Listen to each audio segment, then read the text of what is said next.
Atenção, é o seguinte. O alvo é um carro forte, Perimeter Trust, às 10 da manhã em ponto. Olha só, perguntas? Eu tenho uma pergunta, Doc. Como eu vou saber que o fonezinho aqui ouviu uma palavra do que disse? Ele não tá nem ouvindo. Baby. O alvo é um carro forte no Perimeter Trust em Dunwood, 10 da manhã em ponto. O carro de troca tá pronto, mas você quer que eu vá ao edifício garagem pra pegar um carro de fuga que não seja procurado por um tempo. Tudo pronto pra começar às 8h30. Perguntas? Você é o motorista de todos os serviços desde que conheci você. Você é o melhor no ramo.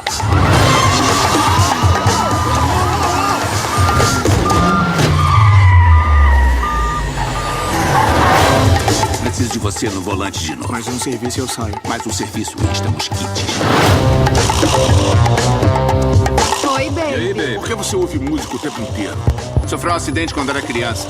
Tem problema mental? Eu sou o problema mental da equipe. O posto é meu. Qual o seu nome? Baby. Seu nome é Baby. B-A-B-Y, Baby. Nesse ramo, quando você se apaixona, pode levar um tiro. Você é meu amuleto da sorte. Eu não vou sem você nesse serviço. Sua namoradinha garçonete é bonita. Tomara que continue assim. Eu tenho que dirigir de novo. Não é o que eu quero. Tá, e o que você quer? Ir embora daqui. Topa? Eu topo, Baby.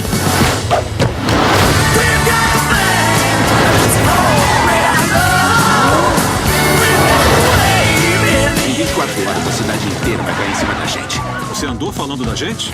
Tem que queimar o pneu e não nos queimar com a polícia. Vambora, tem que acabar com isso.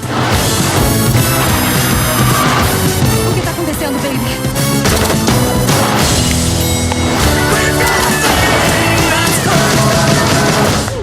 Essa aí tá valendo o Oscar.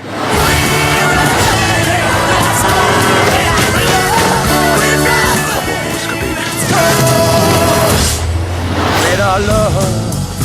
Sai do carro! Ai, minha bolsa! Foi mal, moça. Seu filho da...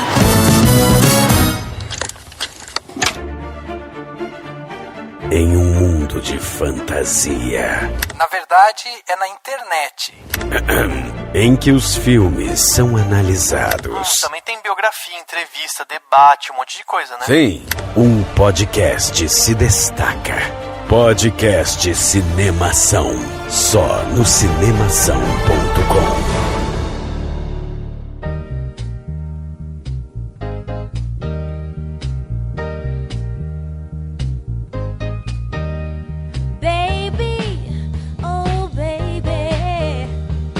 Seja bem-vindo ao podcast Cinemação 238. Eu sou Rafael Arinelli e a trilha desse podcast nasceu pronta, hein?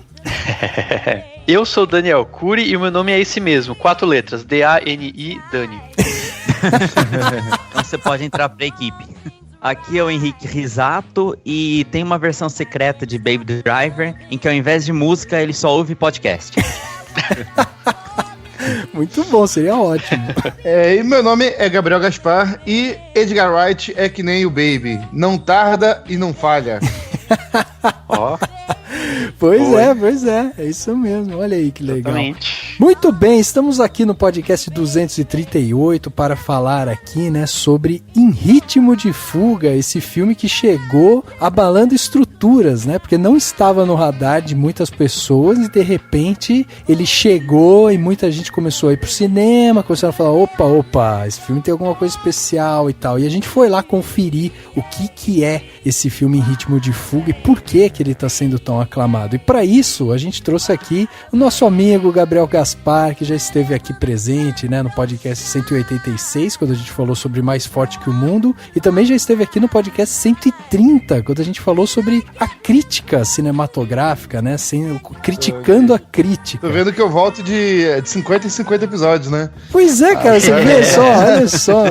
A gente tem que manter a participação do Gabriel aqui mais constante, hein, Daniel? Faz uma estrelinha aí no nome dele, pô.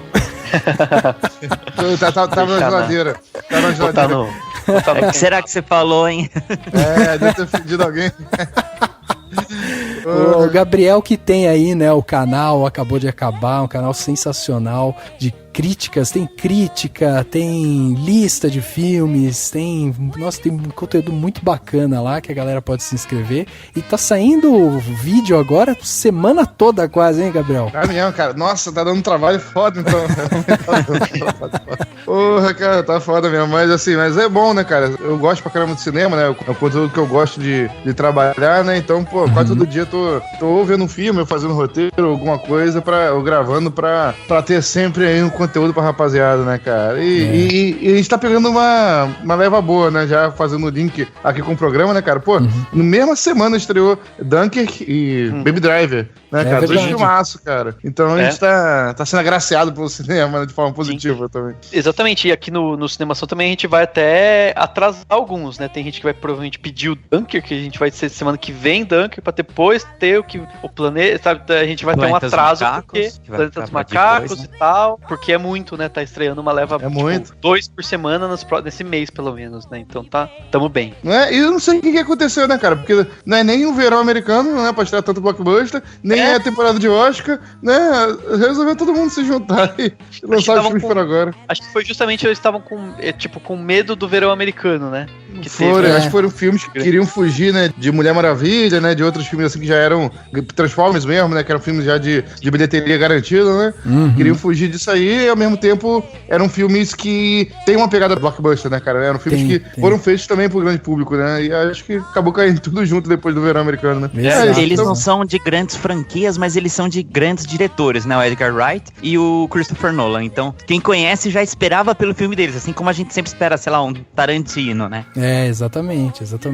Vamos então falar sobre Em Ritmo de Fuga, mas lembre-se, né? Vamos ter spoilers nesse podcast. Então, se você viu o filme, fica aqui com a gente, veja as análises que a gente vai fazer e isso vai te trazer uma visão diferente, né, do filme. Você vai poder captar mais coisas sobre o filme. Agora, se você não viu o filme, aí dá um tempinho, escuta o Repercussão, pula o episódio, escuta direto o Plano Detalhe e tal, escuta episódios anteriores, mas evita, né, os spoilers para você se surpreender mais com o filme. Agora, por sua conta e risco, né? Vamos então falar sobre Em Ritmo de Fuga logo depois do quadro Repercussão. Confira o que rolou durante a semana. Eu começo. Agora no Repercussão.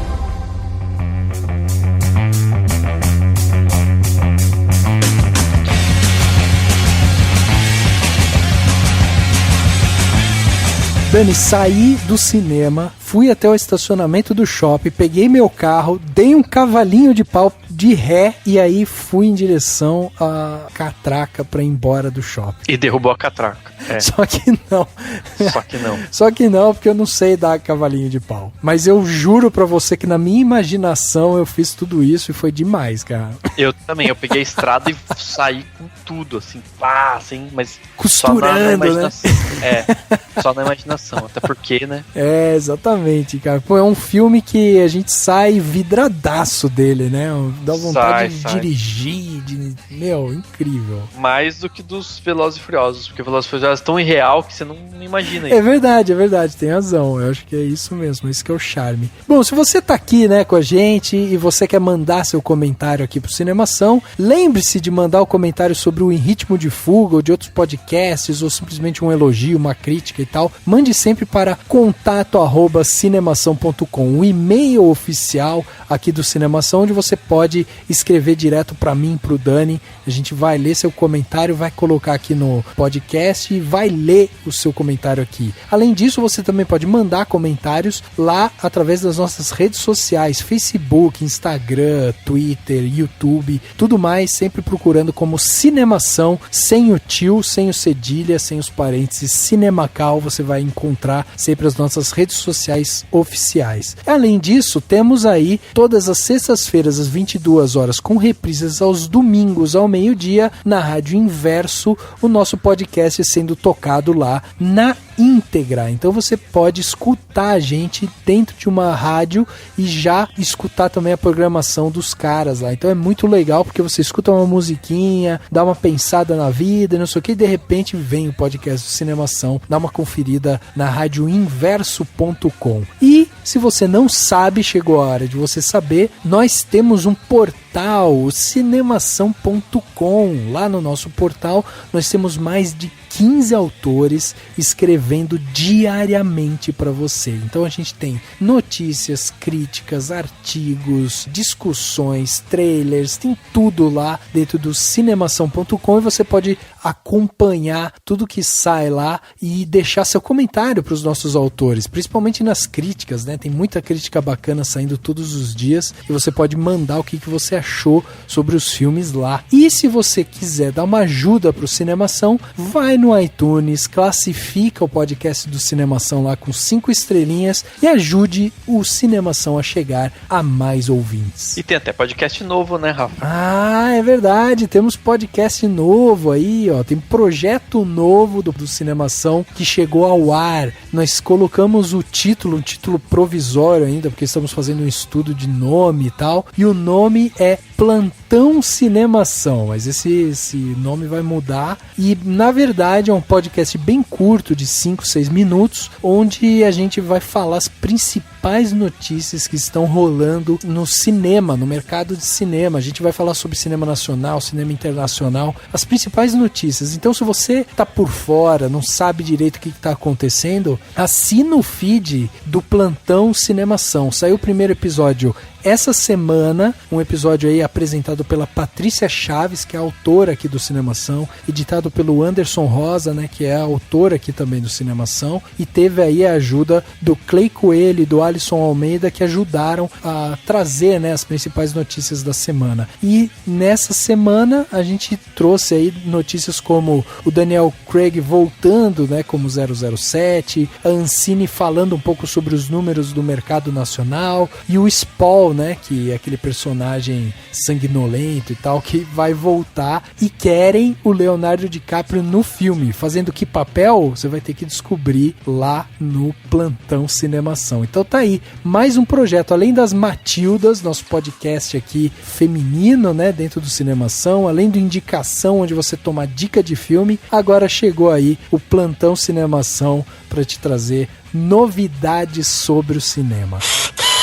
E você quer ver o Cinemação ainda por muito tempo com podcasts como esse? Você quer ouvir podcasts que falem de cinema com respeito, com diversidade de opiniões, sobre filmes clássicos e lançamentos, e você tá cansado de assunto raso, desses podcasts meio esparsos e inconstantes que tem por aí? Se você quer ouvir uma conversa agradável e inteligente que tenha esse charme de papo de bar, você com certeza vai querer apadrinhar o Cinemação e contribuir com um valor mensal com a gente, porque a gente vai poder fazer isso com cada vez mais vontade e com cada vez mais recursos. E esse valor que você pode contribuir mensalmente com o Cinemação, ele é melhor do que você pensa, porque ele não é nem alto e nem baixo, ele é o que cabe no seu bolso. Você pode escolher o valor que quiser. Então, se você concorda com isso, você quer apadrinhar o Cinemação, você pode ser patrão do Cinemação por meio do Patreon, no site patreon.com/cinemação, ou no Apoia-se, que é o apoia.se/cinemação. Você escolhe o valor que melhor couber no seu bolso e que você achar que a gente merece, e faz o Cinemação ganhar mais vídeos, mais podcasts, muito mais conteúdo,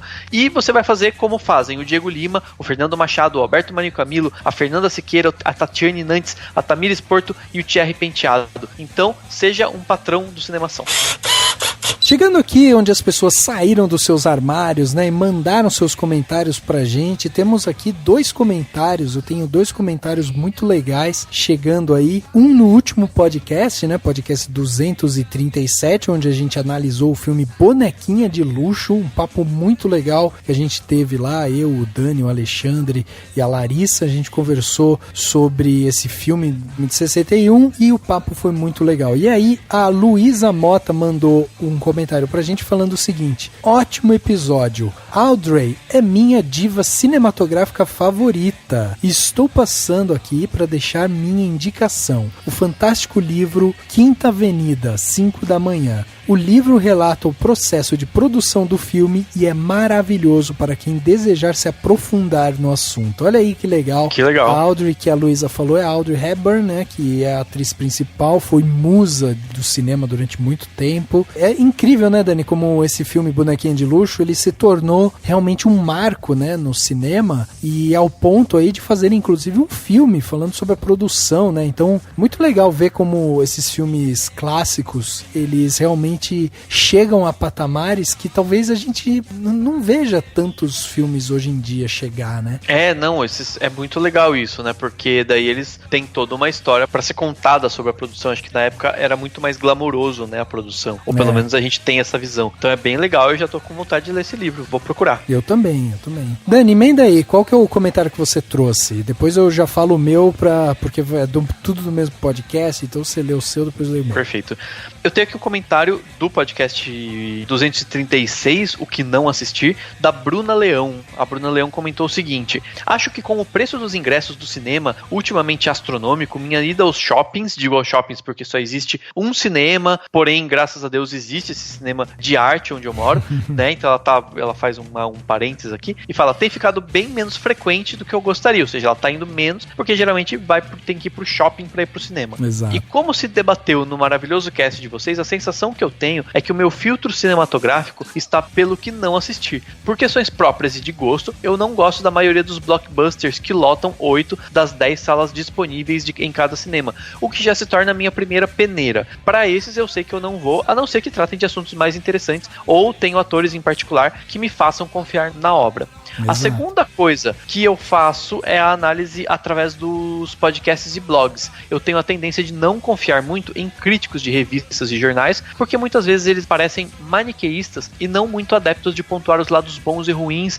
e deixar a escolha para o leitor, ir ou não. Eles simplesmente ou veneram ou estraçalham os filmes. Não acho nenhum tipo de crítica dessa forma possa ser feita. Os podcasts abriram um novo canal de comunicação com os cinéfilos, porém não podemos deixar de ressaltar que existem podcasts específicos para cada tipo de amante do cinema. Então ela vai dar aqui uma opinião da qual a gente pode discordar ou concordar, da Bruna, tá? Ela vai falar o seguinte: por exemplo, eu consigo acompanhar o podcast de vocês, ver o que parece ser positivo, ver o que parece comigo, o que não parece comigo e decidir se vejo algo ou não. Ao mesmo tempo, eu sei que como ouvinte, o perfil de vocês é parecido com o meu gosto pessoal. Eu não posso esperar que um Rapadura Cast vá ser meu indicador de filmes do fim de semana. Não porque eles são ruins, eles não são, mas porque não combinam com o meu tipo de conteúdo que eu concordo ou gosto de absorver. E acredito que vice-versa, ou seja, ela não combina com eles não combinam tanto com ela, e tá tudo bem, porque eles são ótimos, todo mundo sabe disso. Ela só tá colocando a questão do gosto com o podcast especificamente, né? E aí ela continua assim, ó: é semelhante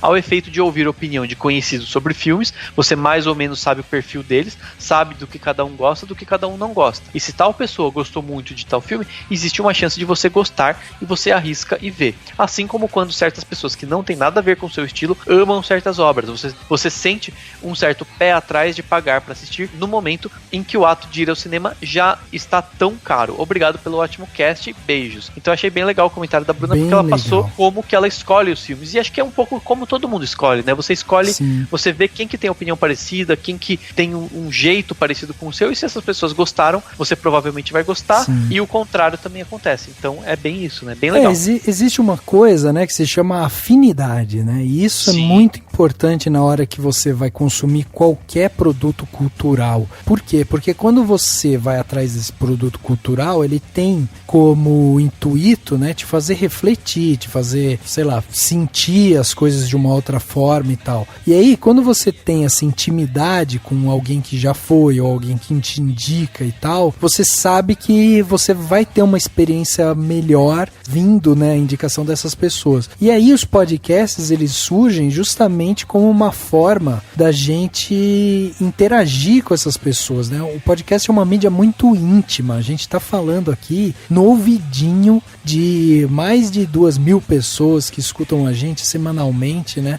A gente tá falando aqui diretamente no ouvido dessas pessoas e elas sabem o que a gente tá falando, elas sabem o que a gente sente e tal, conhecem um pouco da gente, apesar de não tá falando, não tá aqui na mesa falando com a gente. Então, quando a gente cria essa intimidade, o podcast ele é uma mídia que favorece isso, a gente acaba trazendo essas pessoas para perto da gente, e aí o podcast realmente acaba ajudando na hora de você escolher ou não um filme. Então, achei demais esse comentário que a Bruna Leão mandou pra gente. E aí tem o Eugênio Gomes, né, que no mesmo podcast mandou uma informação pra gente, porque eu comentei lá sobre o cinema português, né, e como as pipocas, né, os comes e bebes acabam ajudando o cinema a faturar mais. E aí o Eugênio Gomes mandou um comentário pra gente falando assim: estive fazendo um intercâmbio em Portugal no primeiro semestre desse ano e os intervalos no meio da sessão acontecem numa única exibidora, a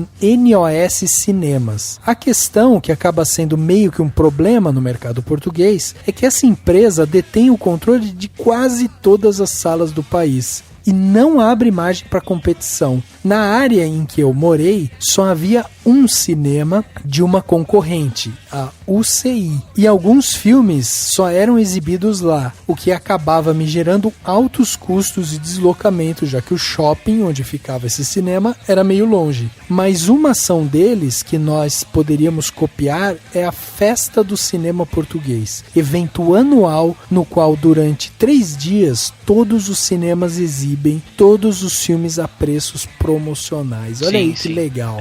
Na verdade, acho que o Cinemark faz muito isso, né? O Cinemark sempre tem a semana do cinema brasileiro, no caso, né? Uhum. Aliás, acabei de pensar numa coisa que eu acho que é uma coisa que deveria acontecer, que é mais integração entre, principalmente do cinema português chegar no Brasil. Eu acho que os portugueses ainda assistem mais audiovisual brasileiro, pelo menos novelas e tal, e talvez alguns filmes.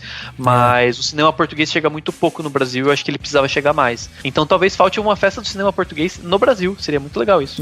Na verdade, o cinema português ele chega muito pouco pro mundo, né? É difícil a gente ver um filme português concorrendo a qualquer coisa, em qualquer categoria, em qualquer festival, né? Sim, então, mas existe uma integração cultural bem falha entre os países de língua portuguesa no mundo, que não existe, por exemplo, entre os países de língua espanhola, né? Tipo, os argentinos assistem filmes espanhóis e filmes mexicanos e novelas e ouvem música de todos eles, né? Existe uma integração. E eu acho que o Brasil, ele só exporta, né? Ele não importa quase nada. E a gente precisaria importar um pouco, até para melhorar um pouco a nossa aceitação mesmo do estrangeiro. Eu acho que o brasileiro é um povo bem fechado nesse sentido. Bem fechado. E apesar de eu ter desviado do comentário do Eugênio, mas no fim das contas o Eugênio falou um negócio bem legal e passou um panorama de como funciona em Portugal. E é uma coisa que quem tiver aí informações sobre como funcionam cinemas, até a questão de distribuição e de salas e de quais são as redes de outros países, seja qual for,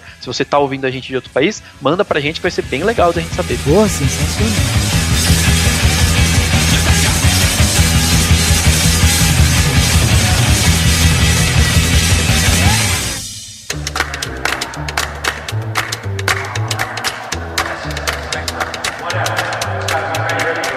Start in the AM questions.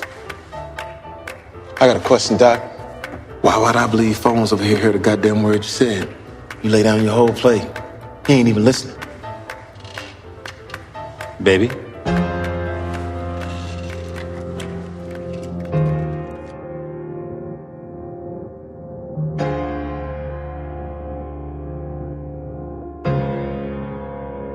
Chegava aos cinemas no dia 27 de julho de 2017 o filme Em Ritmo de Fuga, né? Ou Baby Driver, aí, o filme do Edgar Wright, que chegou realmente com um ar de anos 80, né? Um filme de ação, policial e tal, que traz toda uma narrativa diferente que chamou a atenção justamente por isso, porque traz uma narrativa muito própria do Edgar Wright. Então é muito legal a gente ver como um diretor que é tão autoral consegue imprimindo, né, as suas impressões nos filmes que ele vai lançando, e aí conforme esses filmes vão chegando, a gente vai vendo esse diretor ganhando cada vez mais maturidade na tela do cinema. Isso é muito bacana mesmo. E Dani, diz pra gente, além de Edgar Wright, que é aí direção, escreveu o filme, né, esteve presente aí, inclusive escolhendo também todas as músicas e tal, quem mais que compõe aí esse quadro técnico do Em Ritmo de Fuga? Bom, vou começar aqui por nomes importantes desse filme, que nem sempre a gente cita na ficha técnica, que é o do editor de som, ou sound designer, enfim, tem vários nomes aí, foi o que eu achei, que é o o Rowan Watson, que é um cara que foi editor de som também da trilogia do Hobbit e do Tintin, entre outros filmes. Pode ser que tenha mais nomes na equipe, pode ser que, mas enfim, foi o nome que eu achei lá no IMDb, que tem vários nomes, assim, tem umas nomes que, tipo, vários nomes pra equipe, né, pra vários termos, mas pelo que eu entendi, ele foi o comandante, né, se tiver Oscar, vai ser pra ele. Eu acho que ele e o Steven Price também, que é um cara que ele Steven é um Price, soundtracker, né? Não, o Steven Price fez a trilha sonora incidental, que não é, obviamente, as músicas que a gente conhece, as músicas que tocam lá no iPod, no filme. Então, vamos então pra trilha sonora. Foi do Steven Price. Esse que você falou que participou do As Aventuras de Tintin, é legal você comentar que o Edgar Wright, ele tava envolvido, ele já tinha trabalhado junto, porque ele estava envolvido na adaptação que foi dos quadrinhos, né, do desenho, pra esse filme aí que foi do Spielberg. Eles já tinham trabalhado juntos. Sim.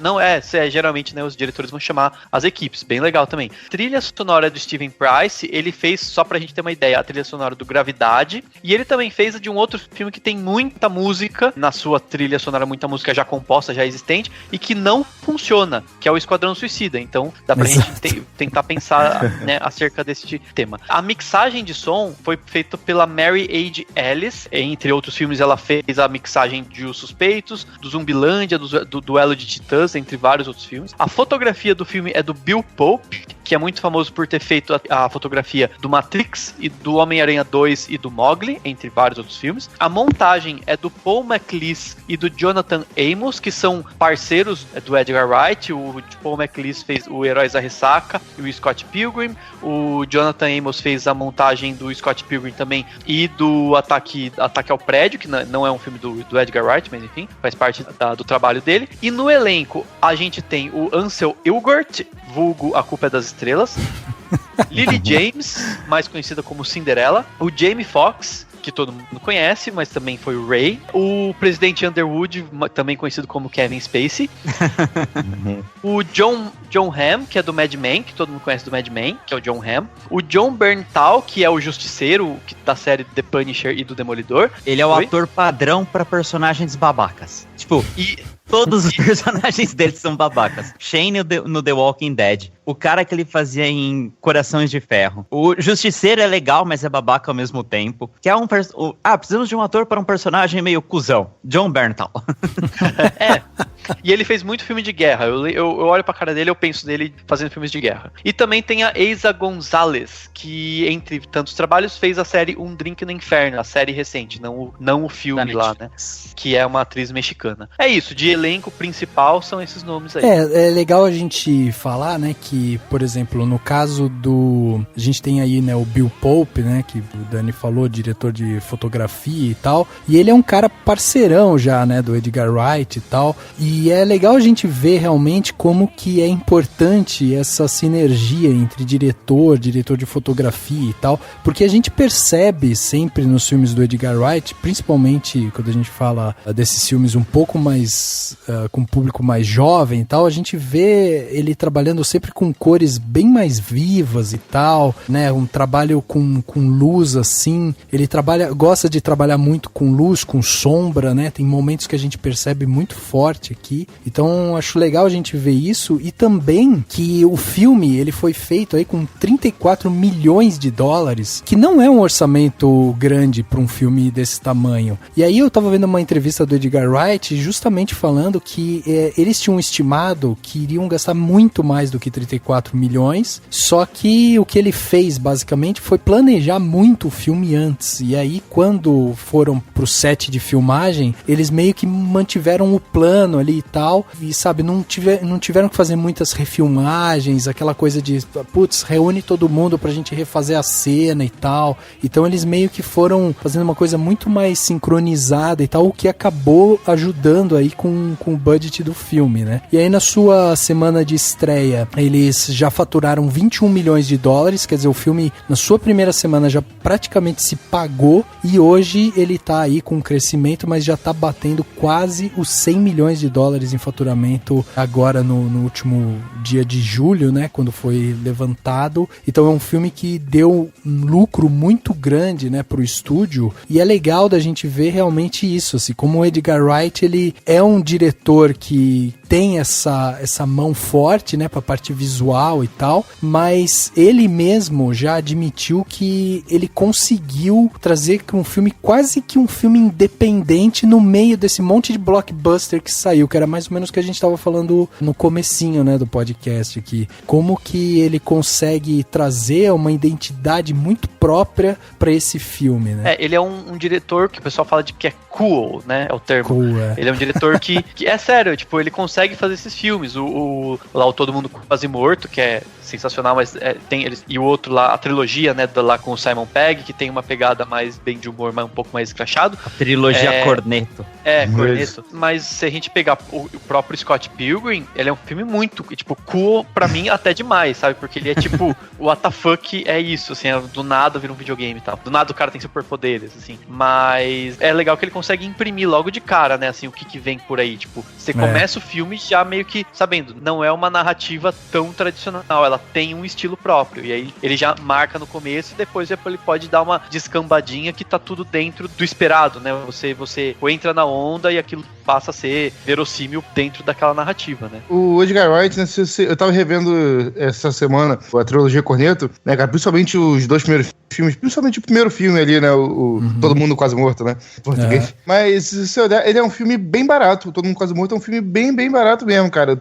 Quase tudo ele usa maquiagem, recursos de direção pra fazer a graça, pra fazer o humor realmente ali, né, coisa entrando em enquadramento, saindo de enquadramento, mas é um filme que ele realmente, ele usa muito da direção pra fazer a graça, ele não precisa de grandes recursos, sabe, não precisa de grande inventividade, e é um filme que tem até uma certa açãozinha pra um filme independente quase, que é, né, aquele filme, cara, é um filme bem, né, bem baixo orçamento, e aí eu acho que isso foi passando pras características dele, cara, como diretor, sabe, ele acabou sendo um diretor que ele não precisa de muito dinheiro pra fazer um filme bom, sabe? Não é que ele não quer, não sabe trabalhar com muito dinheiro, sabe, mas pros filmes que ele quer fazer, acaba não saindo tão caros, sabe, mesmo tendo ação, né, esse filme aqui é um filme de ação praticamente, né, não é bem mais ação que comédia, né, do que, acho que tem elementos de comédia nesse filme, mas não tanto quanto os outros filmes dele, que são basicamente comédia, né, com outro gênero. E sabe uma coisa interessante, Gabriel, que ele, teoricamente, seria um diretor dos sonhos para todos os estúdios, né? No entanto, ele abandonou projetos como o do Homem-Formiga, o próprio filme do Han Solo, né, que ele estava envolvido também. Ele até abandonou, mas porque a Marvel não queria meio que fazer um filme dele, né, com a cara dele. Exato,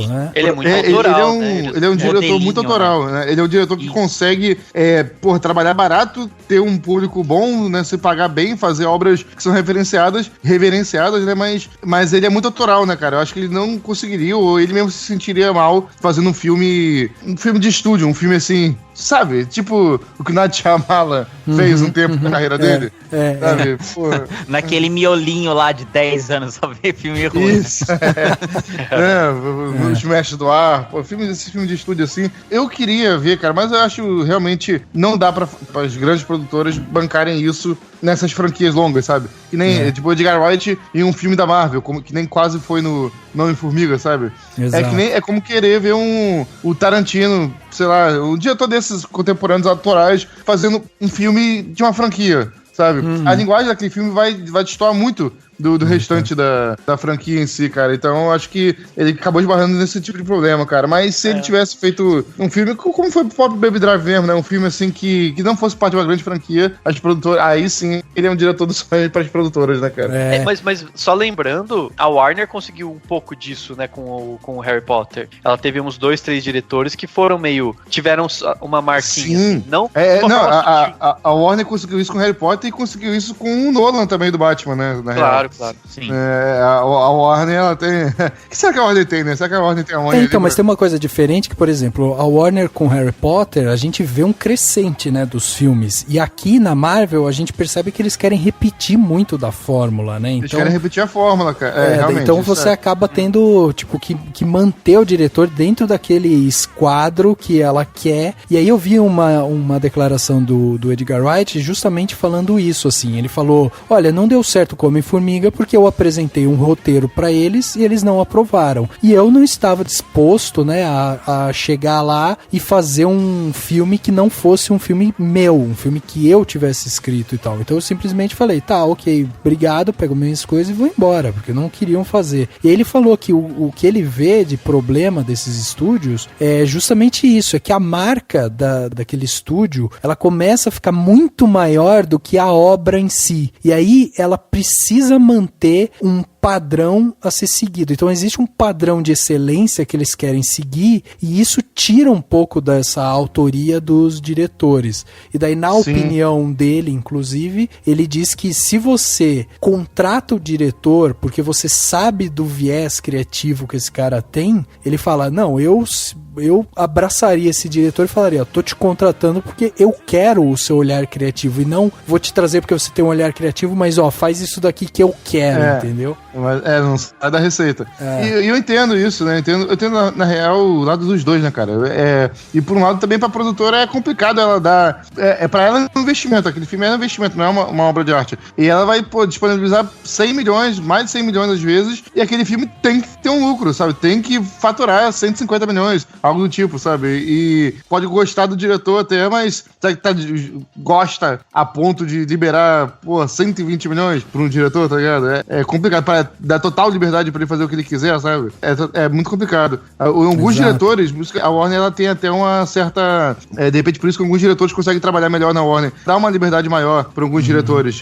O Nolan, ele teve muita liberdade na trilogia do Batman, ele mesmo fala isso, né? Que ele recebeu meio carta branca pra fazer do jeito que ele quisesse, sabe? E eu acho que no Harry Potter, obviamente que dentro de um bom senso, né? Ia passar pela apuração deles, né? Mas dá pra sentir uma certa liberdade, dá pra sentir os diretores dentro da franquia Harry Potter, sabe? Dentro daquela evolução. E eu acho que também, até porque, como os livros já eram um sucesso tão grande, sabe, do Harry Potter, eles meio que já sabiam que, assim, que ia vender. Que ia vender, que ia ser sucesso, não ia ter como, sabe? Podia fazer qualquer coisa, que nem foi Crepúsculo. Sabe? Pode fazer qualquer bosta que vai ter bilheteria pra caramba, porque o livro vendeu muito. Sabe? Só que no Crepúsculo eles fizeram qualquer coisa mesmo. Ou segundo 50 tons, né? Ou 50 tons, assim, pode fazer qualquer coisa. Pode ser um cara lendo o livro por 2 horas que vai ter bilheteria, tá ligado? Um cara nu lendo o livro por 2 horas que vai ter bilheteria, tá ligado? Exatamente. É bem isso mesmo. Exatamente. Eiquinho, traz pra gente, então, qual que é a sinopse, né, do Em Ritmo de Fuga, pra gente situar aqui nossos ouvintes, pra quem não viu o filme, saber do que a gente tá falando, e pra quem viu o filme, relembrar, né, sobre o que fala Em Ritmo de Fuga. Beleza, eu vou dar os créditos aí dessa sinopse, que é do Dani, que ele escreveu aí na crítica que tá no site, mas eu achei a sinopse excelente. Tá. Então, Em Ritmo de Fuga, ou Baby Driver, com a mania de escutar música a todo tempo para espantar o zumbi de seu ouvido, Baby, interpretado por Ansel Elgort, é um excelente piloto que trabalhava para um criminoso organizador de assaltos, Doc, interpretado por Kevin Spacey. Sua paixão pela garçonete Deborah, Lily James, apenas o incentivava a tentar o que ele queria há muito tempo, abandonar a vida do crime. É isso aí, perfeito.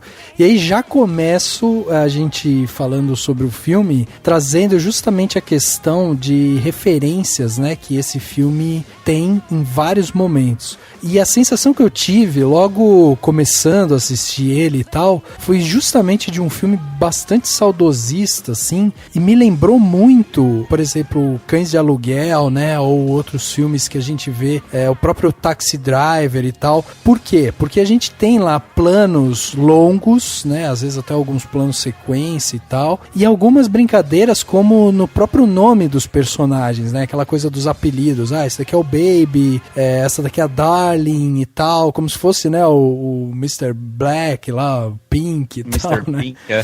Que a gente tinha. Então, assim, eu achei um filme que ele referencia esses filmes anos 70, 80 e tal, de uma forma muito delicada, e é muito legal da gente ver como o ritmo do filme, ele acompanha também, né, essa nostalgia. Vocês sentiram isso também? Uma certa ar nostálgico que ele quis passar, assim? Eu acho que sim, eu acho que é legal, porque passa esse ar nostálgico, traz ainda uma ideia, apesar dele usar o iPod, né, ainda traz aquela ideia do Walkman, Walkman que tinha nos anos 80, né? Assim, eu acho que o princípio é meio... Porque, na verdade, surgiu nos anos 80 esse hábito de se andar ouvindo música, ou de se poder ouvir música a qualquer instante, porque quando surgiu o Walkman. E pelas músicas também, né? Apesar de ter músicas de todas as épocas, né, e tal, mas acho que tem muito mais música mais antiga do que moderna, o que é um debate importante, tipo, será que as músicas de hoje não são tão boas, né? Que muita gente fala, né? Muita gente vai dizer isso. Acho que foi por isso, assim, mas não sei, pra mim, acho que o que mais me deixa charmoso, na verdade, foi justamente o ritmo do filme, né? A pegada de ter uma certa rapidez, mas ao mesmo tempo ter o seu tempo, e de ter muitos cortes nas cenas de ação e tal, de uma forma mais refinada, assim, né? Que aí não sei, talvez o Gabriel tenha elementos técnicos melhores pra fazer comparações, tipo, é algo completamente diferente do que a gente vê num Velozes e Furiosos, por exemplo, né, assim, da pegada de que tipo de montagem você tem, né, assim, pra mostrar aquilo, né. Na verdade, eu até discordo um pouquinho do que você falou dos planos longos, sabe, eu acho justamente o contrário, cara, ele usa planos muito curtos, com corte, assim, cara, deve ter os planos de 5 segundos no máximo, assim, sabe, os planos, aspas, né, mais longos, deve chegar a 5 segundos, e ele faz esses vários cortes, sabe? Encaixarem, isso principalmente nas cenas de ação, né? Encaixarem na montagem, encaixarem na mixagem de som, sabe? Sim, de forma que a música, as batidas das músicas, né, encaixem, e o som do carro, da freada, dos tiros, encaixem perfeitamente a imagem com a música, no mesmo ritmo que a música tá, né? A música não dá pra você acelerar a música, por exemplo, ou reduzir a velocidade, né? Assim, se você for tocar a música do jeito normal. E aí as cenas, o que ele fazia? Ele cortava as cenas justamente para as cenas, como a música tocava na velocidade normal da música, né? Pra fazer as cenas, forçarem as cenas a encaixarem na música, de uma forma orgânica. E esses cortes rápidos aumentasse o ritmo do filme, aumentasse a velocidade, né, das cenas que estavam acontecendo, né? Você entendia que aquilo estava acontecendo em uma velocidade muito rápida e ao mesmo tempo dava um ritmo mais rápido pro filme, que era o ritmo das músicas, né, cara? Então todo esse quebra-cabeça, esse encaixe, né, que ele fez entre as imagens com as músicas, cara, é algo que nem o Guardiões da Galáxia fez, né? Assim, o Guardiões, ele teve várias músicas ao longo do filme que davam o tom da cena, né? Mas eles não faziam os cortes do filme no ritmo, sabe? Da música, como foi feito no Baby Driver, né, cara? E aí até um pouco o título do filme em português, cara, que é um título bizarro, assim, um título, né, que dá uma estranheza, né, que nem Baby Driver e tal, mas para pra pensar, é um título que tem tudo a ver, né, cara? Assim, ritmo de fuga. O filme todo, ele trabalha, o filme, obviamente, é piloto de fuga, né? E o filme todo é trabalhado em música, em ritmo, é todo ritmado. Então, assim, é óbvio que não ia deixar o título em português, né, uma palavra, uma expressão em inglês. Motorista bebezão. O motorista, é uma parada que realmente era difícil de trabalhar, de traduzir, né, cara? Mas, assim, óbvio que dentro das opções bizarras, provavelmente, que apareceram, essa eu creio que não foi das piores, não, cara. O ritmo de fuga, pelo menos, tem a ver com a proposta do filme, né, cara? So you just starting your day, or did you just get off? Oh, I don't know if I ever get off. They call, I go, you know. So what is it you do? I'm a driver. Oh, like a chauffeur. You drive around important people. I guess I do.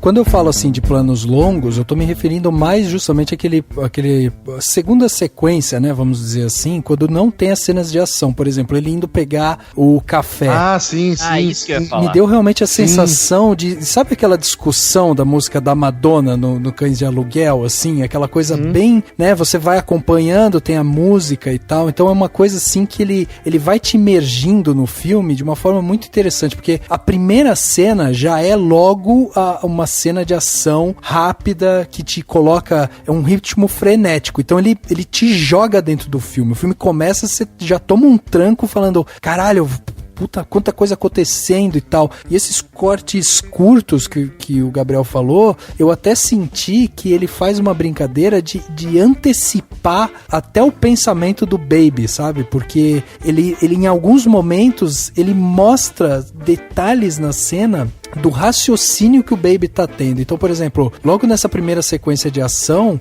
no momento que ele entra na pista, assim, a câmera tem uma hora que pega a lateral dele e a gente vê 2 carros passando lá atrás. E aí, quando passa esses dois carros, o Baby já olha, você já tem um raciocínio sendo construído, meio que, sabe, junto com o Baby e a música. Então é uma coisa que tem toda uma sinergia na construção da cena. Isso é demais, porque você não fica realmente perdido, sabe? Não é um Transformers que fica pulando cena de ação na tela e você fica, caralho, de onde tá vindo tudo isso, né? Ele sincronizava os planos, né? O Doc fazia o plano e ele sincronizava as atitudes dele junto com a música. Tanto é que na hora que ele vai, pela segunda vez que o personagem do Jamie Foxx tá junto, eles vão sair do carro dele e falam, não, espera. Daí ele volta a música e dá o play de novo, entendeu? Pra eles saírem juntos. Isso, que legal isso, né, cara? Mostra assim que não é uma parada que o próprio, não só o filme, né, sincroniza, né, a música com a cena de ação, como o próprio personagem tem essa preocupação, né, cara? Ele deixa isso bem claro nessa cena, né, cara? Ele quase explica pra você, você tá vendo o que eu tô fazendo aqui,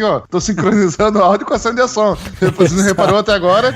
Repara, eu tô fazendo isso aqui, E realmente, o Rafael falou desses planos mais longos que tem dele buscando café, né? Eu tinha me esquecido deles. E eu acho que acontecem 2 vezes no filme, né, cara? E eles são realmente respiros no filme, né? Porque você começa com o filme com aquela sequência de ação ali, né? Que dura, ali uns... tempo longo ali, que é um prólogo até, né? Deve durar mais de 5, uns 10 minutos. Entre 5 a 10 minutos, provavelmente, ali. Que é aquela cena de fuga inicial. Começa o filme, né? Sem fôlego ali, né, cara? E aí, ele te dá essa pausa ali, né? Pra você voltar calmo e respirar. E coloca uma música, né? No ritmo mais lento. E não coloca nenhum corte, né? E coloca o personagem dançando ao ritmo daquela música, né? Enquanto se movimenta, né, cara? E tem uma hora que ele passa num muro que tem, tipo, não sei se era um saxofone, um clarinete. E é uma parte que na música que ele tá ouvindo, toca dele, tipo, vira, faz a pose. Tem muito dessa brincadeira. Acho que até no filme inteiro foi a que teve mais que ele dançou conforme a música, digamos assim. Sim, e eu até coloquei na minha crítica que o filme é uma aula pro Michael Bay, né? Porque, e o que eu achei interessante, tem um porquê, diferente dos filmes dos Transformers, que não existe um porquê das câmeras girarem ou fazerem sei lá o que, ou cortarem do jeito que cortam. Nesse tem o porquê da música, né? Os cortes no ritmo da música. Você tem um momento de estabelecer ligação com os personagens. Então, esses momentos em que o Baby tá indo lá pegar o café, e geralmente é ou um plano um pouco mais longo, ou uma... Não sei se chega a ser totalmente uma... Não lembro agora, né? Chega a ser totalmente um plano sequência. Eu acho que tem alguns cortes, ou pelo menos, enfim.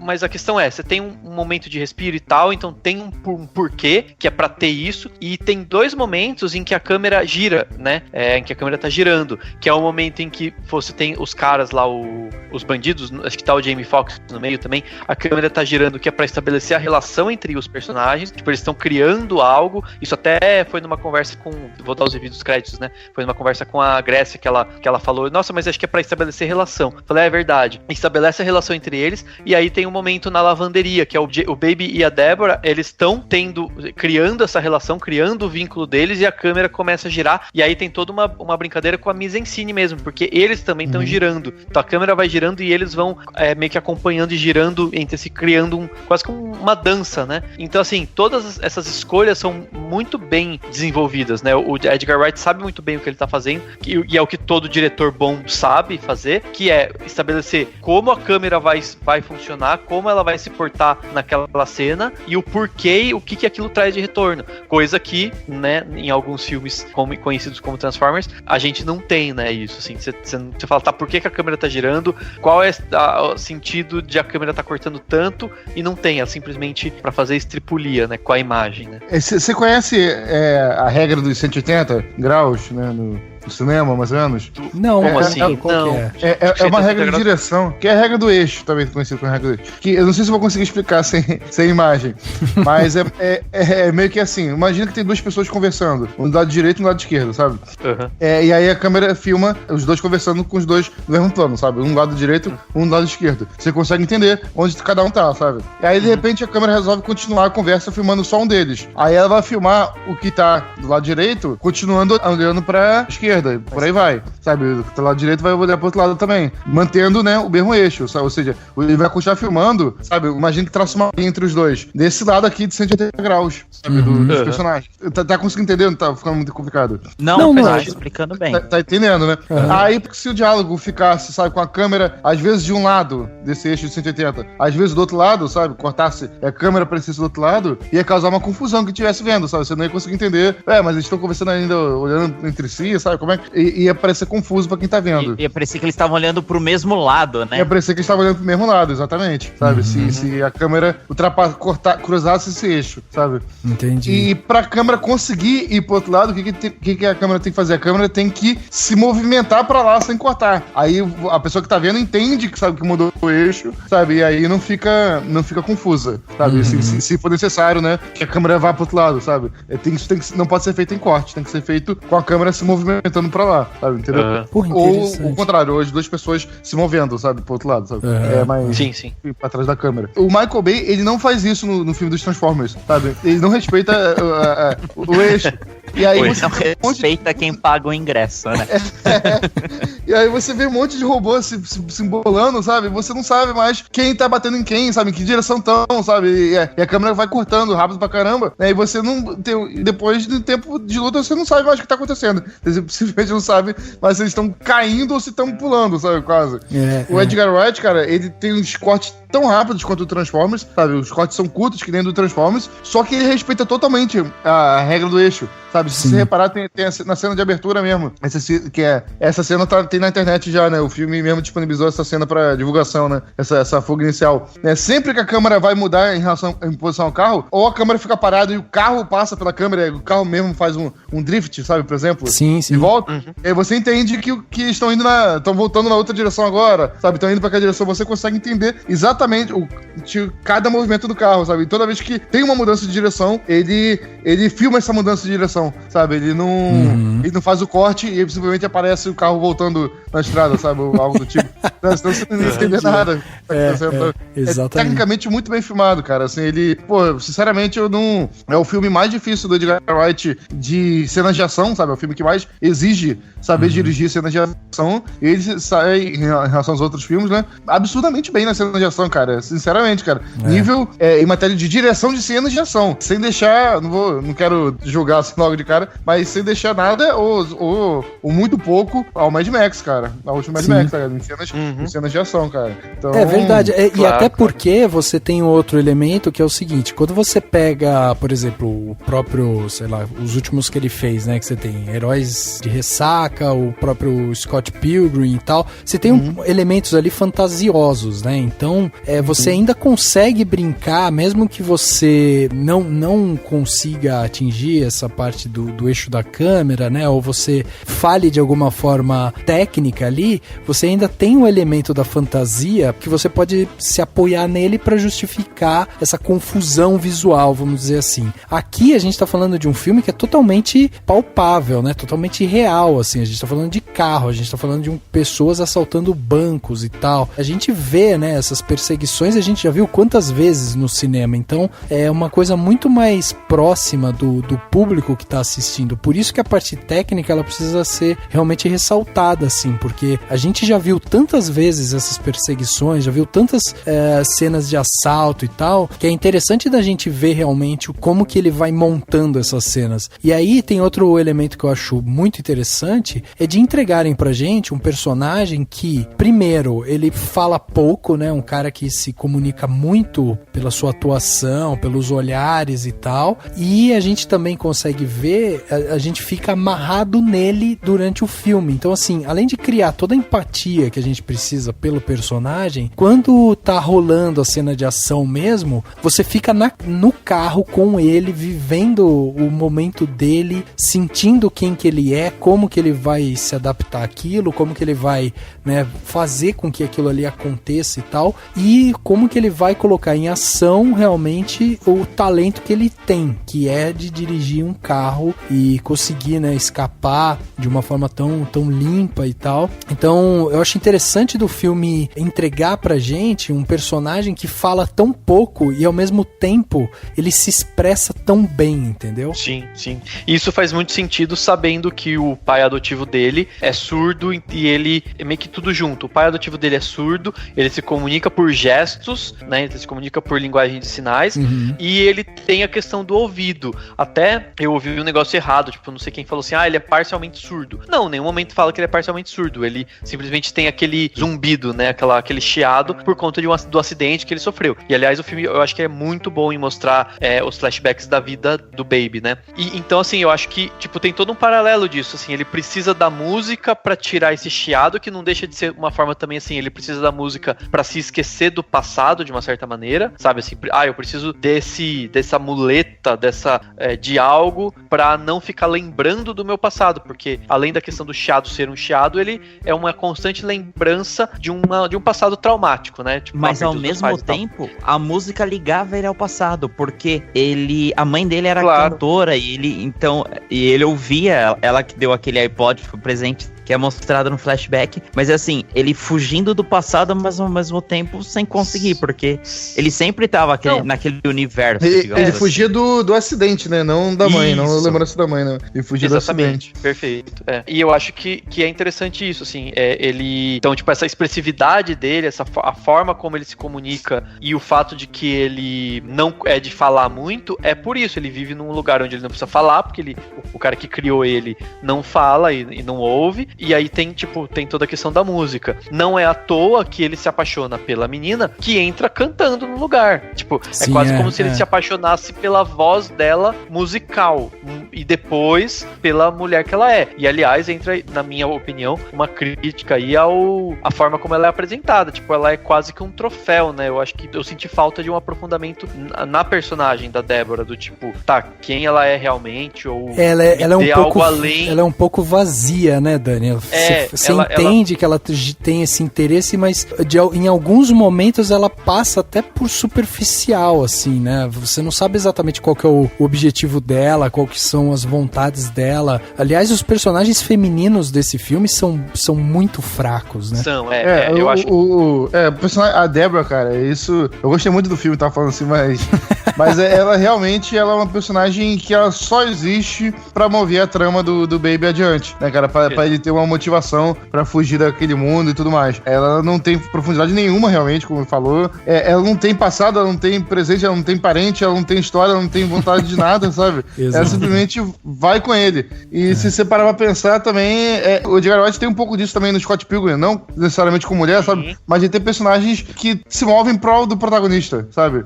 Seja o amigo do protagonista, ou seja os próprios 9 namorados da Ramona, sabe? Que são pessoas que vivem pra destruir a vida do Scott Pilgrim, praticamente, sabe? Sim. Então, assim, ele tem um pouco disso, sabe? Ele foca muito bem no protagonista, em construir bem o protagonista, sabe, tal, mas os personagens secundários dele não tem vida que não seja em prol do protagonista, sabe? Em geral, mostrado no filme. Eu não vejo necessariamente isso como, sei lá, como um problema.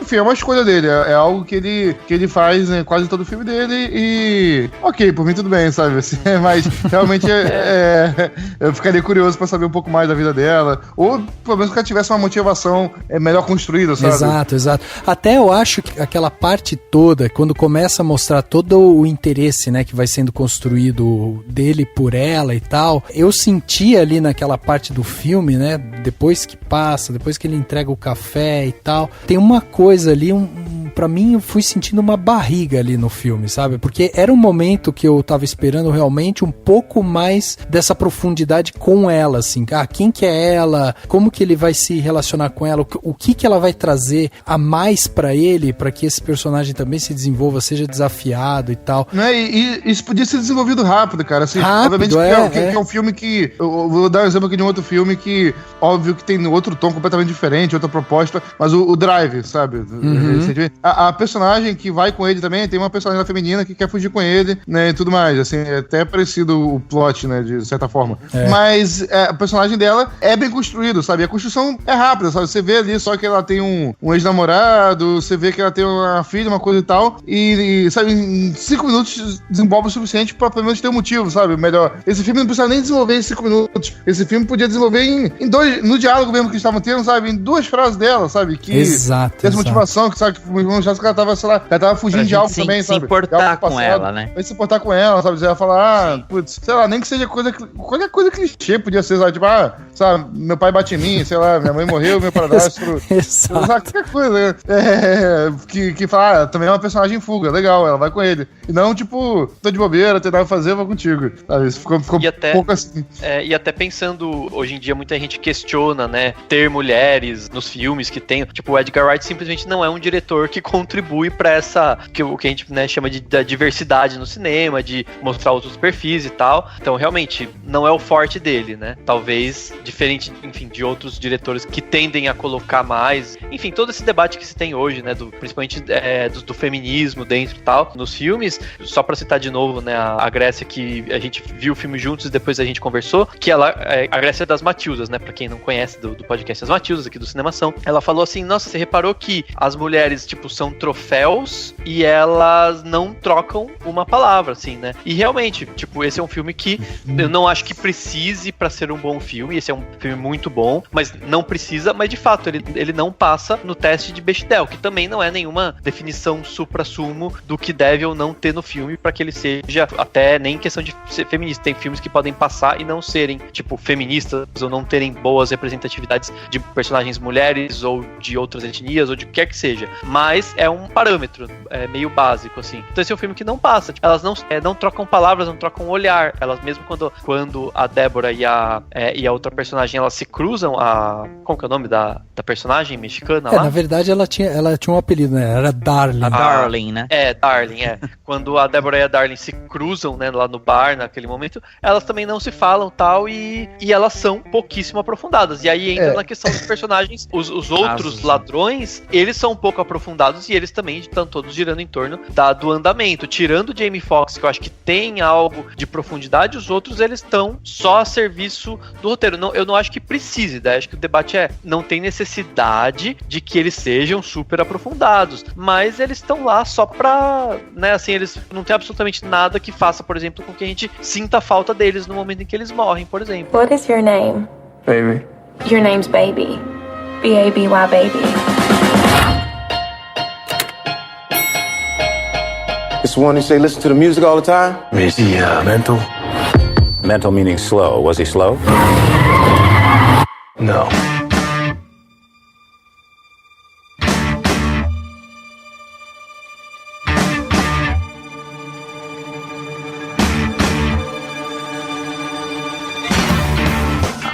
O Jamie Foxx, a aparência dele, a roupa, parece que ele saiu da gravação do Quero Matar Meu Chefe e foi direto pro Baby Driver, né? Tipo, às vezes do trailer eu tô pensando isso. Parece o mesmo personagem, no mesmo universo até quase, se bobear. Tem duas personagens femininas no filme, né? Eu não vou me recordar, mas talvez passe raspando no teste, porque eu não me recordo se ela chega a pedir alguma comida, sabe, no café lá. Mas mesmo assim, se passa, é irrelevante o diálogo delas. Mas o que eu ia dizer é que a maioria dos outros personagens também, o do Mad Men, né, e tudo mais, também não tem um aprofundamento tão grande, sabe? Tem um aprofundamentozinho, ok, mas você consegue entender um pouco melhor sobre eles e tudo mais, mas assim, não tem nenhum aprofundamento absurdo. Mas faz parte do contexto deles, porque são personagens que estão tentando esconder sua identidade, são personagens que estão tentando se esconder, né, fazendo seu trabalho, sabe? Então, assim, eles não vão realmente se expor muito, e ainda assim o filme consegue fazer, né, o Jamie Foxx é um personagem meio entrão, que vai tentando, né, adivinhar o passado dos outros personagens e tudo mais. Então, assim, você vê que o filme criou um recurso pra conseguir expor um pouquinho ainda da personalidade e do passado de personagens que estão tentando esconder isso, sabe? Se não tivesse mostrado nada sobre o personagem deles, tudo bem, pra mim não teria problema, porque faz parte do contexto desses personagens.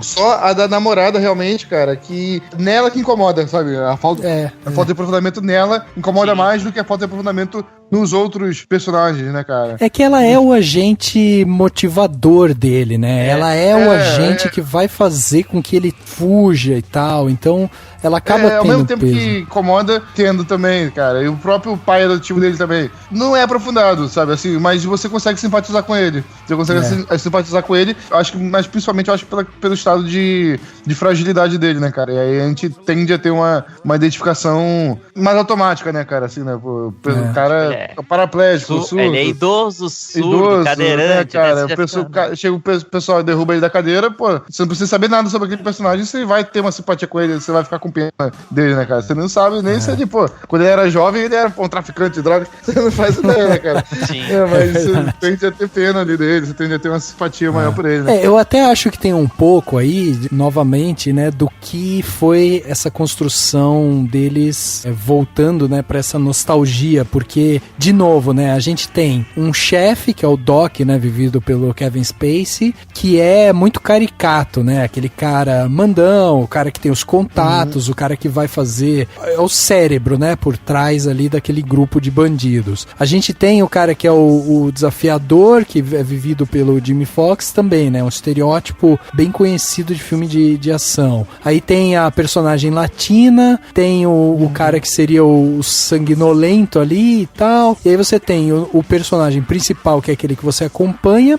e aí você tem o par romântico dele, que é vivido por uma menina que quer simplesmente viver uma grande paixão e vai ficar esperando 5 anos ele sair da prisão pra eles viverem essa grande paixão e tal, que não tem pretensão de futuro. É verdade, né, cara? Para pra pensar, ela espera ele por 5 anos, né, cara? Sim. Por 5 anos. Porra, eles conversaram, né, porra, sei lá, cara, parece que eles conversaram 5 vezes. Eu quero acreditar que ela aproveitou a vida enquanto isso, né? Pois é, vou te falar um negócio que eu pensei na hora lá, que na hora que eu vi os dois ficando juntos, eu pensei na hora, assim, eu falei, bom, agora eles saem daí e vão direto pro motel, cara, porque não deu nem tempo de dar uma, sabe? Porque, porra, depois de tudo que aconteceu... ela casou com outro cara, ela divorciou, ela mudou de país, fez um intercâmbio, voltou, tudo em 5 anos, aqui não contou.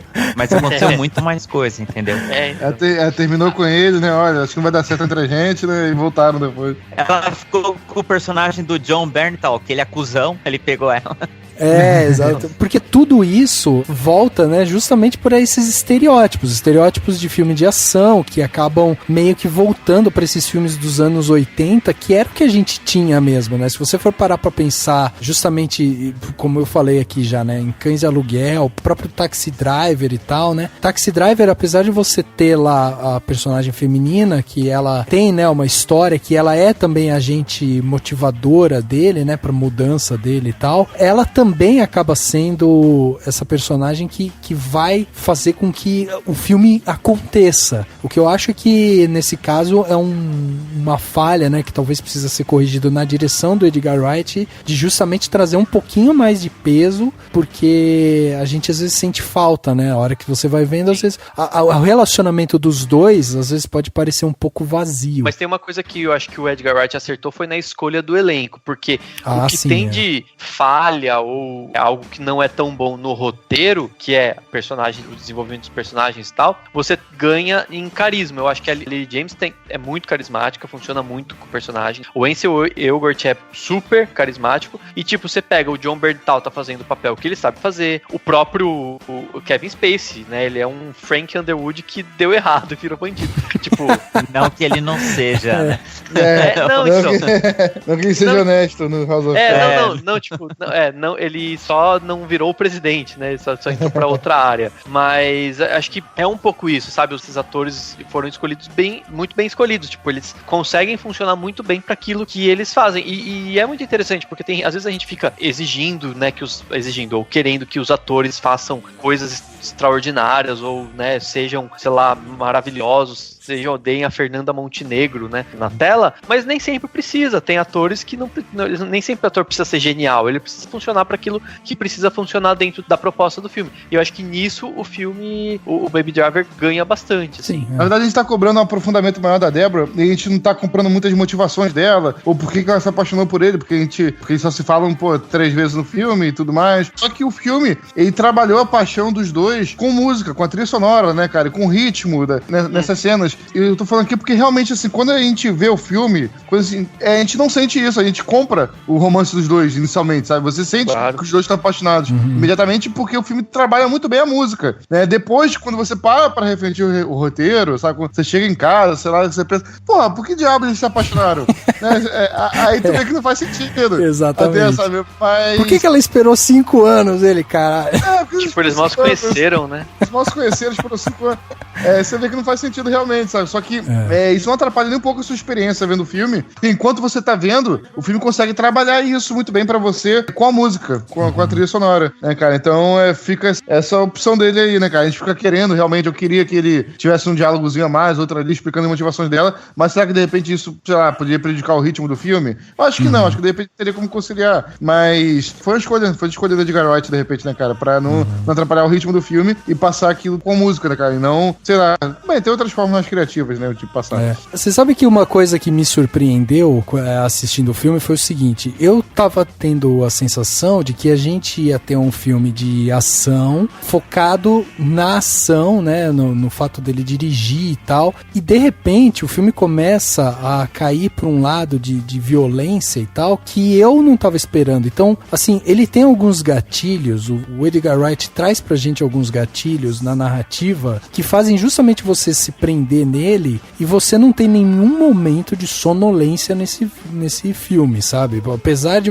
poder, como eu falei eu até acho que tem uma certa barriga no romance, mas não acho que seja uma barriga assim, tipo, que estraga a experiência nem nada. Eu só acho que justamente o problema é esse, é que falta profundidade, ok. Mas fora isso, toda a parte de ritmo do filme, o fato dele ficar, né, sempre fazendo com que você esteja sempre experimentando coisas novas e tal, ele te deixa sempre muito ligado no filme. Então, o fato da gente ter de repente essa violência, né, você tem cenas de ação, de sangue, que, sabe, a morte, por exemplo, do próprio Jimmy Fox é uma morte que você não espera, uma morte que você não acredita que ele vai fazer, e ela é totalmente justificável, o jeito como ela acontece só poderia ser dentro daquele ambiente, porque em qualquer outro ambiente o Baby perderia pro cara, né, se fosse numa, sei lá, tiro, soco e tal, ele perderia pro cara, então tinha que ser dentro do carro. Então a gente tem uma sequência de eventos que vão sendo entregues pra gente, que é muito legal da gente ver como o filme realmente te prende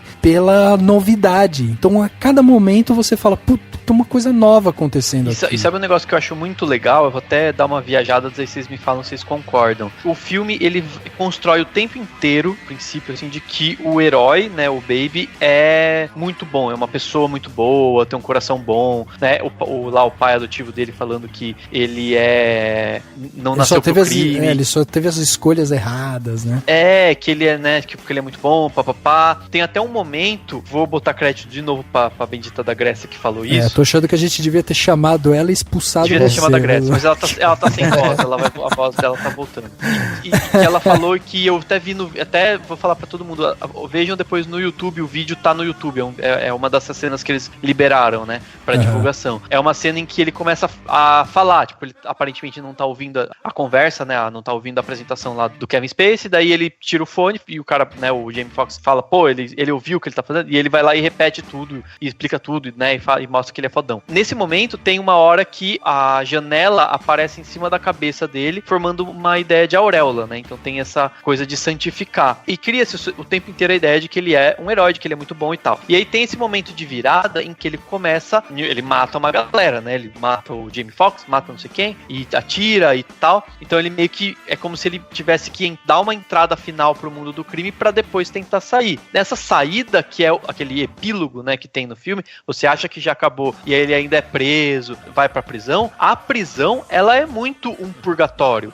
Eu olhei e falei que é prisão limpinha, branquinha, parece um hospital, e é um pouco essa ideia. Então eu acho que o que o Edgar Wright tentou fazer aí é passar a ideia de que ele teve que cometer esses erros, fazer essas coisas do mal, e depois passar por um período de purificação, quase que vou só pagar os meus pecados pra depois sair e ser um bonzinho livre. Então, por isso que essa prisão é retratada de uma forma limpa, de uma forma super clean, tipo, né, ele ficou lá sentadinho escrevendo cartinhas. Então eu acho que é interessante isso, apesar de até ter colocado na minha crítica que pra mim existe uma espécie de contradição aí, porque é como se o filme tentasse deixar ele quase ser maniqueísta no sentido de tentar mostrar o Baby como alguém totalmente bom e perdoar esses momentos em que você tridimensionaliza e mostra que ele não é 100% bom, porque ninguém é 100% bom, e ao mesmo tempo o filme tenta minimamente, tem algumas pequenas tentativas de tridimensionalizar esses outros bandidos e os outros personagens, mas não consegue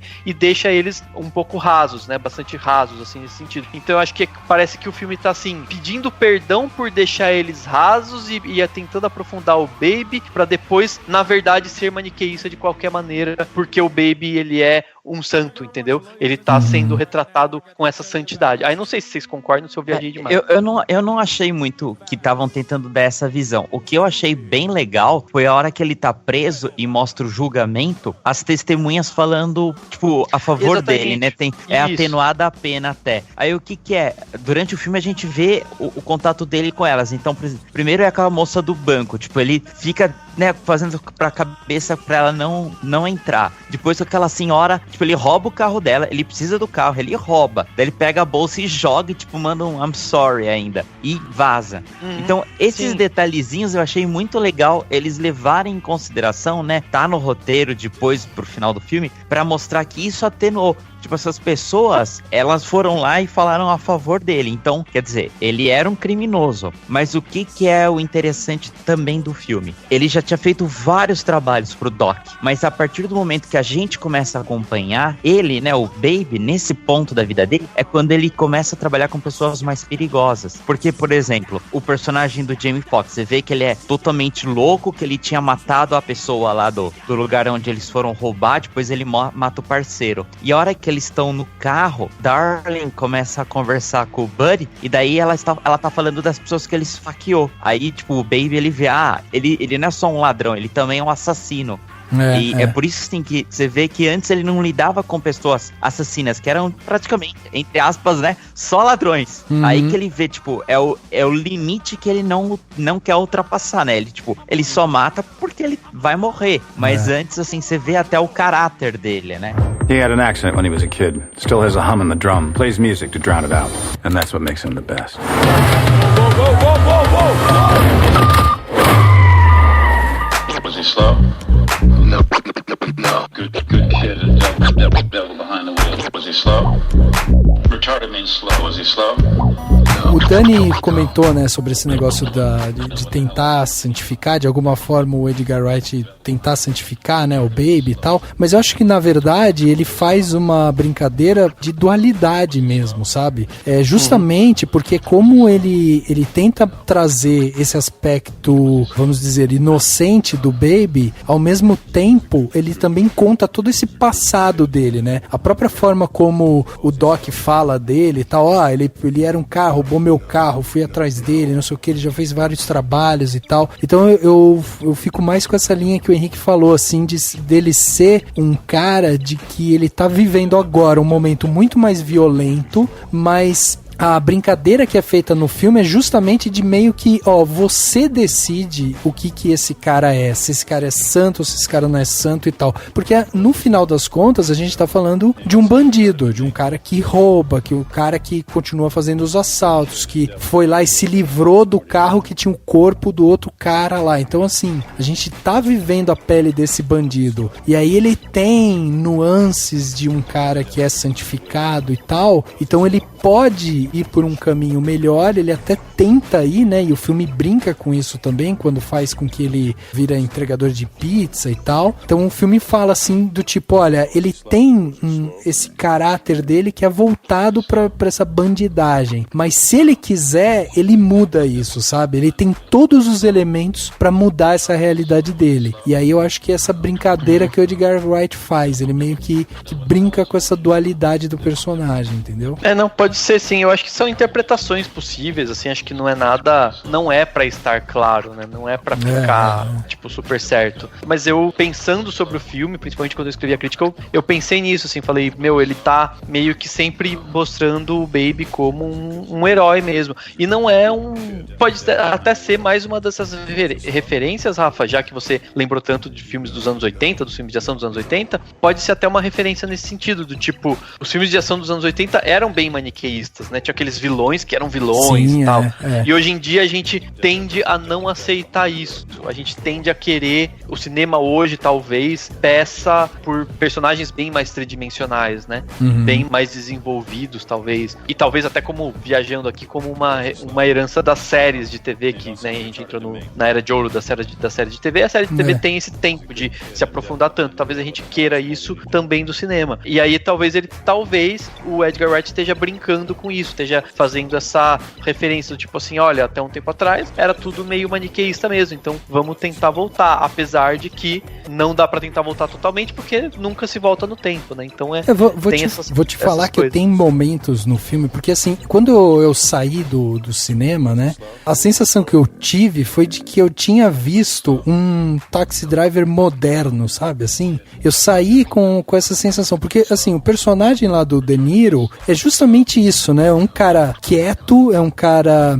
introspectivo, é um cara que precisa de uma menina pra tentar trazer ele pra um outro lado da vida, que talvez ele não veja saída, é um cara que de repente vê na violência, né? Ele vê ele sendo o catalisador de justiça, de repente. Então, assim, tem vários elementos que me chamaram a atenção muito, assim, pra um Taxi Driver moderno, sabe? Fora, obviamente, de toda a parte do carro, da direção, de quem que é ele, né, e tal, da ligação dele. Driver eu vejo pouco, eu vejo muito com o Drive, né, até o Gabriel já citou o Drive, apesar de ter outra pegada. Sim. Mas eu acho que tem elementos mesmo, assim, de um pouco de tudo, essa ideia, né, de um membro de uma gangue, seja ele motorista ou não, querendo sair e tendo dificuldade porque ele tá na mão de um bandido, mas ele tem uma motivação externa que vem como motivação extra. Isso tem vários filmes, tem várias... Tem aqueles filmes com Jason Statham, que eu não lembro o nome da série de filmes, acho que é Carga Explosiva, isso? Que ele é um motorista de fuga? Sim. Acho que sim, não sei se todos, mas o primeiro pelo menos, acho que é isso mesmo.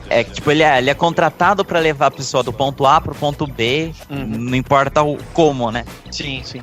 Pessoal, na verdade, eu acho que... Como é que você faz pra tornar um personagem complexo? Você mostra contradições e contrastes desse personagem, sabe? Normalmente essa é a fórmula mais fácil e eu acho que o personagem meio que tenta trabalhar isso. O filme, né, tenta trabalhar isso mais ou menos com o Baby, né? Mostra ele cometendo crimes, mas ao mesmo tempo uma certa inocência, sabe? Ele tem uma aura de inocência, sabe? Que ele faz aquilo não pelos motivos errados, sabe? Mas como uma forma de superar o trauma dele do passado, do acidente de carro e tudo mais, né? Por isso que ele dirige muito bem, gosta de dirigir rápido, né? Mas o filme mostra sempre ele cometendo um erro por conta disso, depois tentando pagar, né? Como no Kevin Spacey, ele rouba o carro do Kevin Spacey e durante o filme ele tá pagando aquele erro, né? Que ele cometeu ao roubar o carro do Kevin Spacey.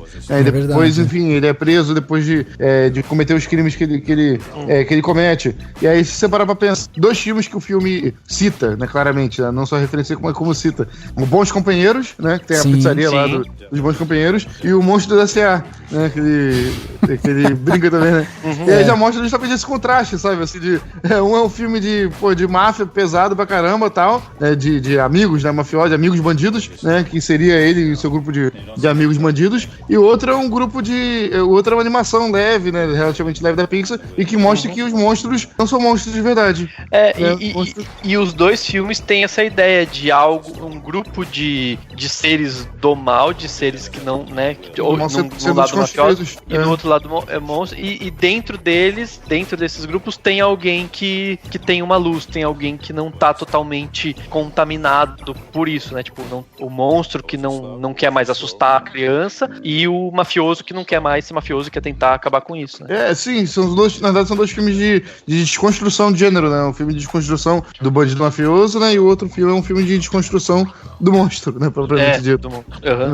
Exatamente. Do conceito de monstro, né? Então, ele brinca com esse contraste, né, cara? Esse contraste até causa o humor do filme, né, propriamente, né? De colocar essa genialidade dele com as cenas de violência, né? Enquanto tá rolando um assalto, né, tiro, ele tá dançando uma musiquinha, sabe? E tal, sabe? Brinca com esse contraste, e esse contraste é o contraste que o diretor usa pra dar profundidade pro personagem, propriamente, sabe? E acaba sendo, não à toa, quase o único personagem com a profundidade maior, né? Que essa profundidade vem desse contraste, na verdade. Né? O filme, ele tem uma estrutura que é muito da jornada do herói, né? Aquela coisa de chamada, o desafio, né? Ele voltar, daí ele tentar fazer o caminho de volta, buscar a ressurreição e tal. Então tem muito disso. Então ele trata realmente esse personagem como esse herói, e aí a gente vai acompanhando ele. Tem outra coisa que eu acho legal da gente lembrar, é justamente assim, como que a sequência de eventos que vão acontecendo na parte de ação, quando a gente vai vendo, né, todos os problemas que vão sendo causados ali e tal,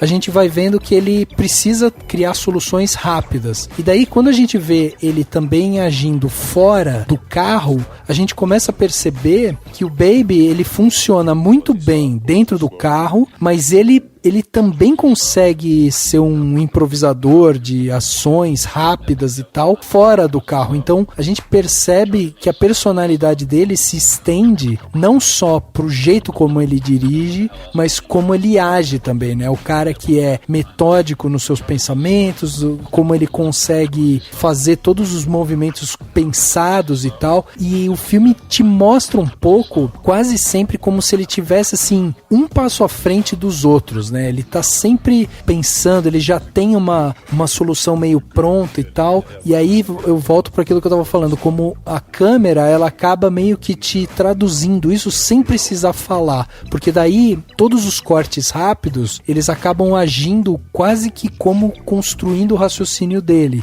e aí a gente volta a entender como é que esse cara tá pensando e tal. Então eu acho interessante da gente ver como ele tem esse ciclo, né, da jornada do herói, e como a gente consegue ver ele sendo expandido, né, para fora, inclusive dos ambientes que a gente entendia como sendo ambientes tranquilos, ambientes que ele já tinha dominado aquilo ali. Então é um personagem que realmente a gente tem uma visão 360 dele, consegue entender quais que são as motivações dele, por que ele tá ali, o que ele precisa fazer. É um personagem extremamente interessante desse ponto de vista de construção de roteiro mesmo, né? Perfeito. Tem mais alguma coisa que vocês queiram colocar? Podemos dar as nossas notas aqui pro filme. Putz, só ia falar da cena com o sobrinho do Doc, que é muito engraçado. Com o menininho.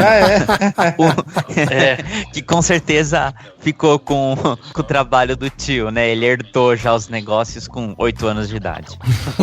É bem legal mesmo, bem legal. É isso mesmo. E as escolhas das músicas, né? Que são espetaculares. Sim, é verdade, as músicas, é verdade. Tem tudo a ver e tal, enfim, muito foda. Na verdade, uma coisa também, a namorada dele, né? Ele, como você falou, ele se apaixona por ela enquanto ela tá cantando, né? Uhum. Você não acha que tem um negócio de piano aí, cara? Um pouco de complexo de Édipo, né, cara? Que a mãe dele era cantora justamente, né, cara? Ah, totalmente. Eu acho que ele vê um pouco disso.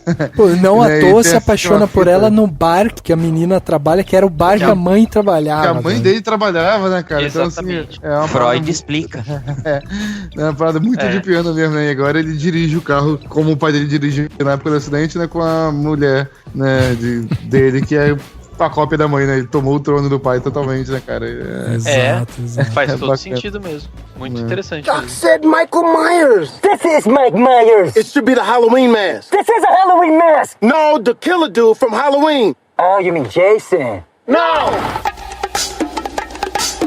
Vamos dar as nossas notas aqui para esse filme, né? O Em Ritmo de Fuga, o filme que estreou agora no finalzinho de julho. E a gente precisa dar as nossas notas para tirar aquela média final, né? De quanto que esse filme vai ter aqui, o carimbo dele. Então vamos começar aí com o Henrique. Quanto que você vai dar, Henrique, de 0 a 5 para Em Ritmo de Fuga? Nossa, eu fui até pego de surpresa, tinha esquecido da nota. Mas sabe quando eu saí do cinema e até pra aproveito pra contar pro Gabriel, acho que teve umas 2, 3 vezes que eu mandei, tipo, mensagem de áudio pro pessoal de cinemação, assim, no grupo, daí eu sempre falo, acabou de acabar, dá uma plagiada. Boa. Já peço autorização, já. Ah, tá autorizado. Valeu. Quando eu saí desse filme, eu já tinha uma ideia, assim, de que nota que eu vou dar, né? Eu pensei assim, eu vou dar 4.3 estrelas, e um pouco do que eu vou tirar para que a gente falou das personagens femininas, né, que não teve muito aprofundamento e com toda a nossa experiência, né, lidando com podcast, com mídia, evoluindo na vida, a gente vê o quão importante é as personagens femininas terem toda a importância que os personagens masculinos também têm, né? Então eu tiro um pouco de nota por isso. E uma outra coisa é que eu achei que mais pro final do filme, eu não achei que as músicas estavam casando tanto com as cenas como tava no começo. Pego bem aquela cena que ele vai lá buscar o café, que eu falei que ele para, tem o trompete, ele faz assim a pose e tudo mais. Não que não tenha mais isso no filme, mas eu achei que no começo tinha mais, e quando vai um pouco mais pra cenas de ação, de perseguição, tem aquela música intensa, mas pelo menos eu, como espectador, não consegui ver a sincronia, né, entre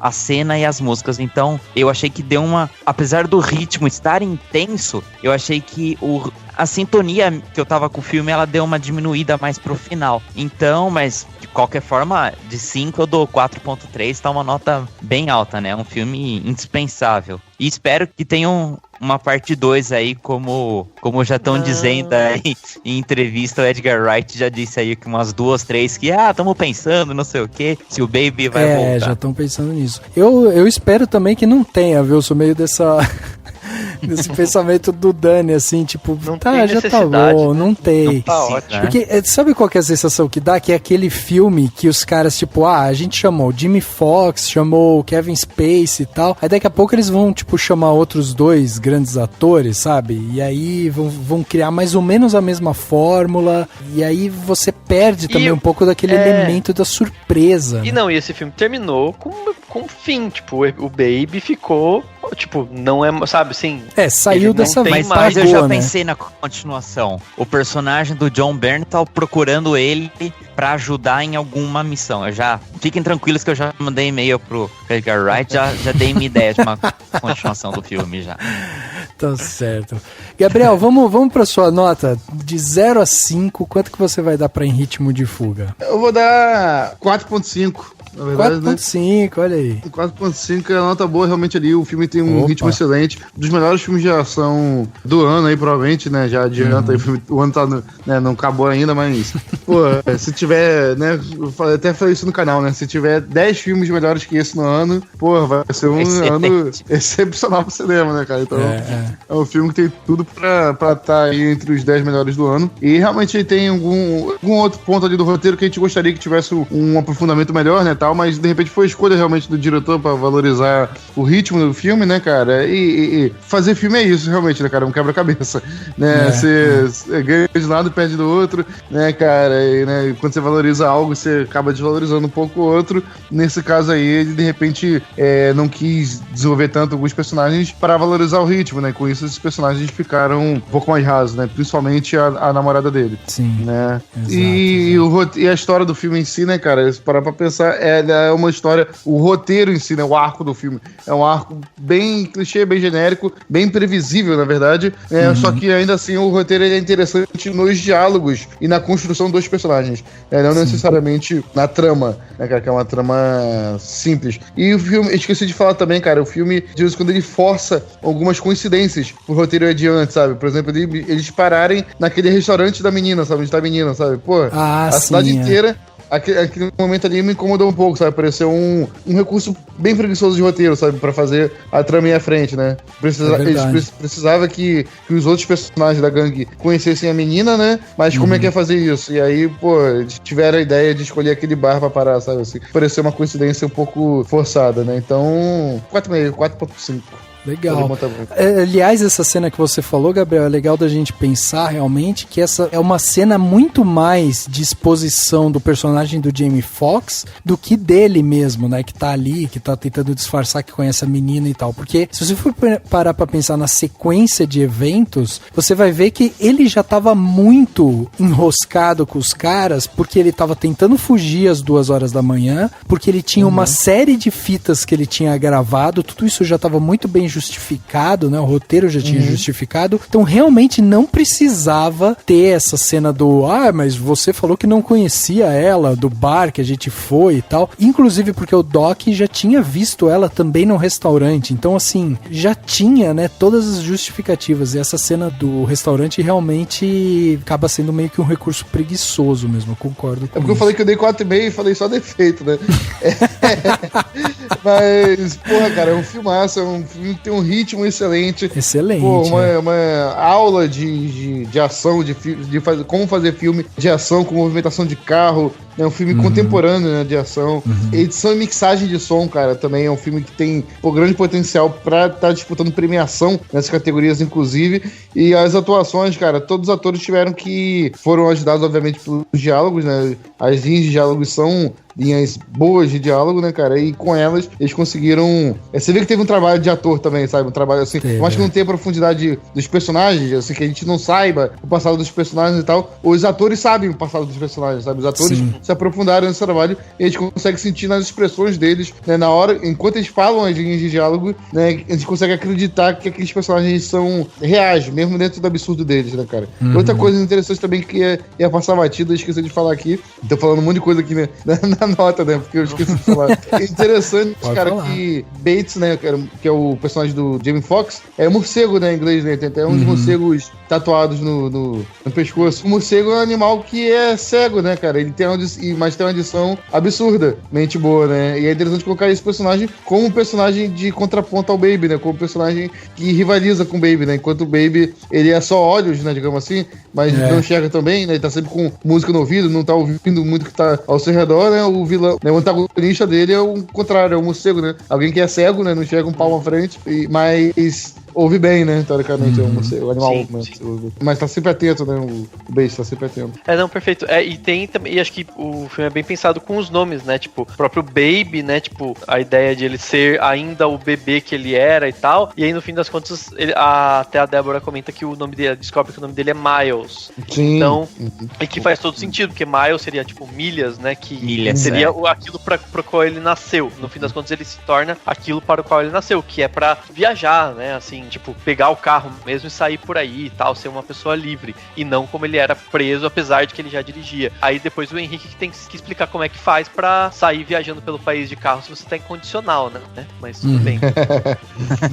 Dani, emenda já com a sua nota, então. Então, minha nota, por tudo que o filme é de qualidade de qualidade técnica e por tudo que ele tem de ser um filme de ação de altíssima qualidade, pela mixagem e tudo mais, mesmo com as falhas que a gente apontou aqui, a gente fica falando, porque o roteiro isso, no fim das contas, tem explicações, só faltou, né? Faltou algo pra ser aquela coisa excepcional. Mas mesmo assim, ele é muito, muito, muito bom, então pra mim é 4,5. Pra mim não tem, assim, até eu vi alguém usando o termo style over substance, né, pra esse filme, que a gente até fez um podcast recente falando sobre essa expressão, e eu acho que esse filme, ele talvez seja um pouco, mas de uma forma muito boa, né, assim, tem alguns filmes que talvez não precise tanto de substância, de roteiro tão delineado, com temáticas tão importantes, e sim ter o estilo, empregar o estilo do diretor, com aquilo que ele quer, com os objetivos técnicos, com a mixagem, com a edição, com tudo muito perfeito, assim. Então, por isso, pra mim, perde meio 0,5 aí, mas fica com 4,5 de nota. Legal, legal. Bom, eu vou dar aqui minha nota pra gente tirar a média, né, carimbar. Eu vou dar 4 pra esse filme. Eu tô tirando 1 ponto justamente por conta das personagens femininas, que eu também acho que faltou. A gente já comentou aqui, então nem vou me estender nisso. E pra mim, o problema é justamente envolvendo isso, né? A gente tem aí essas barrigas na hora de desenvolver esse relacionamento deles, que às vezes acaba se tornando um pouco fútil, né? Em algum momento, você não compra totalmente, se você for parar pra pensar, mas é aquilo que até o Gabriel falou, tipo, na hora que você tá ali embalado pela música, não sei o que, você compra o romance e tal, mas depois em casa, que você tomou o banho e tal, você começa a pensar e você fala, caraca, tem alguma coisa errada nisso e tal. Então é mais por esse ponto do que qualquer outra coisa. E aí tem alguns pontos que eu anotei aqui também pra colocar, né, como qualidade desse filme, que são algumas coisas bem interessantes. Por exemplo, o Edgar Wright, ele começou a trabalhar nesse filme em 95. Ele já tinha tido essa ideia de fazer esse filme em 95. Aí começou, escreveu, parou, voltou e tal. E ele acabou de escrever o roteiro em 2011. A ideia do nome do filme, né, que é Baby Driver, ela é baseada numa música do Simon & Garfunkel, que se chama Baby Driver. E aí ele, em cima dessa música, que era uma música que ele curtia muito, ele começou a desenvolver o roteiro. E quando ele começou, ele já tinha marcado, lá em 95 e tal, 10 músicas que ele queria integrar com o filme. E aí no final, né, quando ele terminou, ele viu que ele já estava ali com mais de 30 músicas que ele já tinha colocado, que deveriam entrar, que trazem também essa mensagem que às vezes fica no nosso subconsciente, né? A música mesmo, ela vai contando uma história em paralelo ali pra gente. E uma curiosidade que eu acho bem bacana, e isso eu só fui perceber depois também, foi que todas as vezes em que a música ela cessa, tipo, tem aqueles cortes, é um recurso técnico feito de uma forma muito sutil, que é, a gente escuta um apito, né, quando a música cessa, que é justamente o ouvido do Baby, e a gente começa a perceber que ele tem esse zunido, mas mais ao fundo ainda tem um som de um bebê que tá ali, que tá chorando e tal, que é um pouco disso que era ele, né? Então, quando ele corta a música, é a hora que meio que ele precisa enfrentar a realidade dele. Então é muito interessante como a gente vê esses recursos sendo utilizados de uma forma muito sutil e que trazem, né, muito mais profundidade pro personagem, pra história e tal. Então é muito legal a gente ver o trabalho do Edgar Wright. Só acho que na minha cartinha, no final do ano, pros meus diretores que eu tô gostando, eu vou escrever pro Edgar Wright só pra ele caprichar mais nas personagens femininas, realmente, porque de resto ele tá de parabéns. Então se a gente pegar aqui os 4.3 do Henrique, os 4,5 do Dani, os meus 4 e os 4,5 do Gabriel, a gente tá carimbando aqui pra esse filme 4.4. Ou seja, um filme excelente, né? Muito bom, que vale a pena você ir assistir e depois de assistir, mandar pra gente aqui o seu comentário. O que você achou do Em Ritmo de Fuga?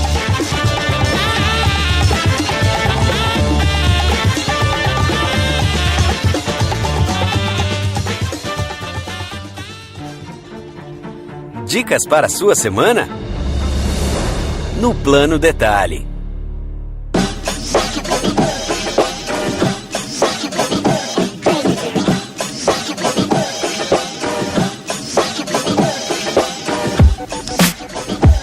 Chegando aqui no Plano Detalhe, aquele momento onde vamos dar aquela dica fantástica, né, pra gente aconselhar nossos ouvintes a viver uma vida melhor, pelo menos durante uma semana, porque na próxima semana já vem outra dica fantástica.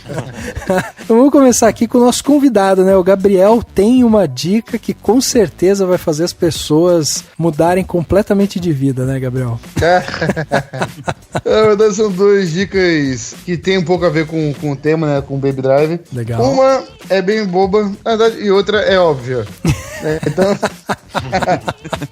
a primeira, cara, que é a óbvia, né? Vou na óbvia primeiro, que é assistam a trilogia Corneto, do Edgar Wright. Cara, são 3 filmes, se você, né, espectador, não viu ainda, assista essa trilogia, cara, que são 3 filmes relativamente baixo orçamento que ele fez parceria com o Simon Pegg, né? Simon Pegg, ele é o protagonista nos 3. Simon Pegg, pô, pra quem não sabe, ele é roteirista também dos filmes, e ele é um excelente roteirista, o Simon Pegg. Ele, inclusive, se eu não me engano, ele foi roteirista do último Star Trek, ou ajudou no roteiro do último Star Trek. Tava só no filme, era só participante do filme, mas, porra, ele foi dando ideias tão boas no roteiro, acabou virando co-roteirista do filme. Então assistam a trilogia Corneto, que é uma trilogia, o primeiro brinca com o gênero zumbi, o segundo com o gênero policial e o terceiro com o gênero ficção científica, né? São filmes dirigidos pelo diretor do Drive. Se você gostou do Baby Drive, né? Quer dizer, se você gostou do Baby Drive, de repente você vai gostar desse tom, né, sarcástico que ele usa nesses filmes.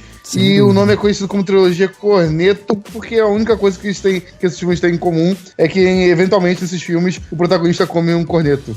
Um sorvete corneto. É isso que liga os 3 filmes. Aí é tipo como esse ar nonsense, né? Uhum. E a outra dica que é boba, mas torna às vezes meu dia a dia mais divertido, é um jogo de celular, cara. Need for Speed No Limits, cara. É um jogo da EA Sports de corrida de carro, obviamente, cara, que eu acho um jogo muito bem feito, é gratuito, tá lá no iOS. Então você faz o seguinte, você entra no seu Spotify, você tem lá no Spotify já que eu consultei, pega a trilha sonora do Baby Driver, entra no Need for Speed e fica jogando joguinho de corrida, ouvindo a trilha do Baby Driver. Beleza? Esse é o hit combo. Esse é o hit combo pra você passar momentos de fila, de tédio. Pô, que legal, é uma edição nova pra mobile, é isso? É uma edição pra mobile, cara. Ela funciona muito bem no celular, cara. A jogabilidade dela é boa, funciona, sabe? No Limits, né? É isso? No Limits, do Need for Speed. Acho que colocar Need for Speed já vai aparecer. Pra mim, se você jogar esse jogo ouvindo a trilha sonora do Baby Driver, é o jogo oficial do filme. Muito bom, legal, tá aí então anotado, quem quiser vai ter aí no post, né, desse podcast o link com todas as dicas que a gente tá dando aqui. E aí, Henriquinho, vamos para seu plano detalhe da semana? Beleza, eu tava esperando não ser o primeiro, pra ver se quem ia ser o primeiro ia falar uma ou 2 dicas aí do plano detalhe, porque eu tinha uma aqui fácil e tinha uma segunda aí pra manter o padrão, se fosse, né, então o Gabriel começou com 2, eu vou falar 2, uma que tem muito a ver com o filme e outra que não tem nada a ver, né? Uhum. A primeira foi uma grata surpresa que eu tive no filme, que praticamente uma das músicas principais é da minha banda, e eu sei que é da banda do Rafa e do Dani, favoritas, que é do Queen. Sim. Né? Tipo, sempre que toca Queen assim no cinema, eu lembro a gente assistindo Aquários, e tipo, tocava Queen, toca todas as músicas do Queen, eu e o Rafa comemorando lá, né? O meu plano detalhe é pra um álbum, né? Pra um disco do Queen, o Sheer Heart Attack, que eles conversam sobre esse disco. A música, depois, a Brighton Rock, acaba sendo a principal, né? Da luta dele com o John Hanna.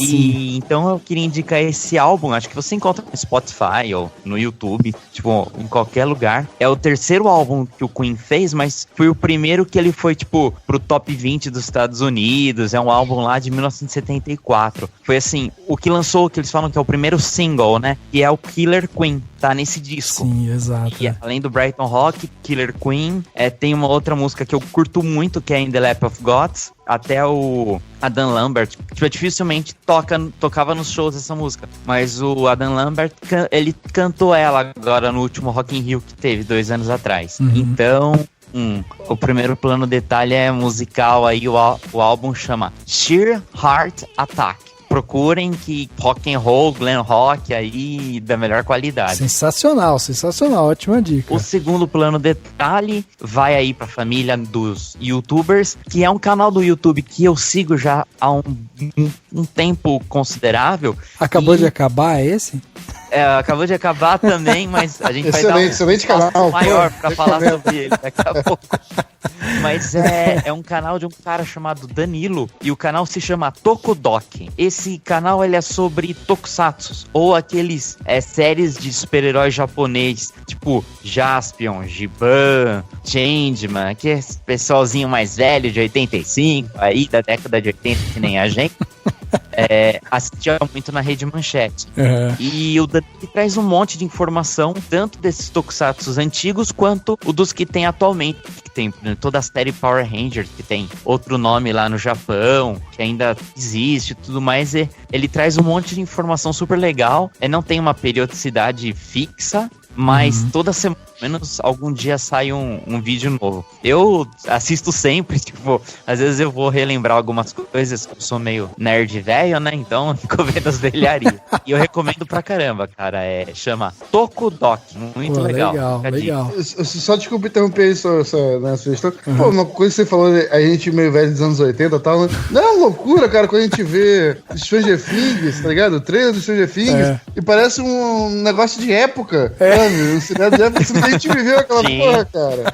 Não, mano, você não tá entendendo, já tá tendo festinha, tem algumas escolas, eu vi na internet, tem umas escolas que estão fazendo festinha com temática anos 2000, e aí as meninas vão vestir de Carla Pérez, tipo, sério. Nossa! É desse nível, assim. Então a gente tá ficando muito velho mesmo. Não, inacreditável, inacreditável. Pô, sensacional, Henrique. Fica aqui então as duas dicas, disco do Queen e o canal Dokudoc, é muito legal. E aí, Dani, qual que vai ser seu plano detalhe essa semana? Algum reality show japonês pra gente? Não, dessa vez não. Vai ser um livro só, vai ser um único plano detalhe. Uhum. Eu até comentei, né, semana passada, quando a gente gravou o podcast semana passada, eu falei pra Larissa, que a Larissa gravou com a gente, a Larissa Siriani, e eu falei assim, Larissa, eu vou indicar seu livro no próximo, só pra não ficar parecendo paga-pau, né? Porque senão ia ficar, tipo, ela participando do podcast e o livro dela indicado.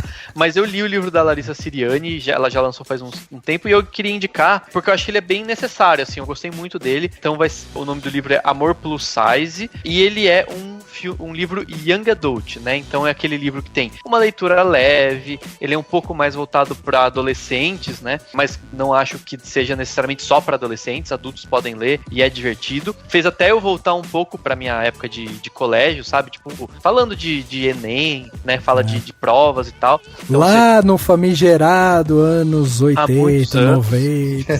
Anos 2000, tá? Anos 2000 a escola. Mas é muito legal mesmo e ele é necessário, né? Porque conta a história só para as pessoas entenderem. Conta a história da Maite, que é uma menina que sofre na escola por um único motivo, ela é gorda. E aos poucos você vai entendendo, assim, as coisas, o que ela vem se passando, e ela é apaixonada pelo menino que é tipo mais, né, bonitão da escola. Ela vai descobrindo essas coisas relacionadas a romances e amores e tal, e de uma forma bem realista, assim, eu gostei muito porque ele é bem realista, ele é bem pé no chão e conta uma história que vai fazer muitas pessoas, quem é mais gordinho ou as meninas que são gordas e que talvez não se sentem bem, esse livro é super necessário, mas pra todo mundo, independente da idade, eu acho que ele abre os nossos olhos pra essa realidade, né? Então tem toda essa questão e ele é super gostoso de ler e super tranquilo, sabe, assim, aquele livro que você lê e quando você vê, você leu 300 páginas, não tem, nem tem 300, mas assim, você leu muitas páginas e você não viu o tempo passar, não é aquele livro pesado. Então gostaria de indicar o Amor Plus Size pra quem quiser uma leitura leve, young adult, quem gosta de young adult e quem quer ver uma história um pouco diferente desses romances água com açúcar. Pegue o livro aí da Larissa. Pô, sensacional, sensacional mesmo. A Larissa tá mandando muito bem, né? Ela já tá saindo outros livros aí, lançando outros livros. Acho que ela deve lançar outros em breve, assim. Então bem legal. Muito legal o trabalho que ela tem feito. E eu vou contar um pouco aqui, minha experiência, meu plano detalhe dessa semana, é que no final de semana aí, no último final de semana de julho, eu fui até um restaurante e ajudei a construir um fogão para pizza. Sabe aqueles fogões redondos de barro que você faz para fazer um forno, né, de barro e tal para pizza. Bom, a gente fez esse forno, a gente construiu ele e ele teve todo um conceito de bioconstrução e tal, muito legal. Eu fui assim meio ressabiado e tal, porque às vezes quando você faz essas atividades em grupo, né, sempre tem um que se mete mais, um que quer fazer, o outro, sabe, manda o outro, não sei o que e tal. Então eu fui meio assim, porque achei que poderia ser uma experiência até meio ruim. E na verdade acabou sendo um troço muito bacana, porque a galera que tava lá era uma galera bem ativa, assim, nessa coisa da bioconstrução. E aí foi muito legal, a gente conheceu bastante gente diferente lá e tal, trocou uns cartões e tal. Então foi uma atividade muito bacana. Então minha primeira dica para você é um conceito para você tentar se relacionar um pouco mais com a sua comunidade, né, meu? Vai lá, tenta participar um pouco mais aí das atividades em grupo, no prédio, no condomínio, sabe? Se relacione com as pessoas ao seu redor, não fica só lá no Facebook dando curtida e, sabe, dando joinha e tal. Vai lá e tenta se relacionar com as pessoas, porque é muito interessante a gente conviver com as pessoas e né, se conectar com elas. Então essa é a minha primeira dica. E a segunda... Essa primeira dica só pra entender. Então viva a vida! Viva a vida! Construa forno. No começo eu tinha pensado assim, que você tinha ido num restaurante, aí você não tinha dinheiro pra pagar, aí falou, não, constrói aqui um fogão pra pizza aqui, que daí você não precisa se preocupar. Não, cara. Foi uma atividade que o restaurante propôs, né? Você ia lá, participava disso e depois comia pizza à noite. Então a gente passou o dia inteiro lá. Feita a construção com tijolo e barro. Na verdade é um barro, né? Uma terra, açúcar e água. Olha só que interessante, né? É colocado açúcar mesmo. E foi muito interessante. Depois, quando você acende o forno, como ele tem açúcar, sobe um cheiro de algodão doce. Demais, assim, é demais. Toda a experiência e tal. E depois as pizzas, foi um pizzaiolo profissional lá, fez umas pizzas, cara, sensacional. E aí, no meio disso, o arquiteto lá que mostrou pra gente um pouco sobre a bioconstrução e tal, indicou um livro, que daí eu vou indicar aqui, que é o Manual do Arquiteto Descalço, do Johan van Leggen.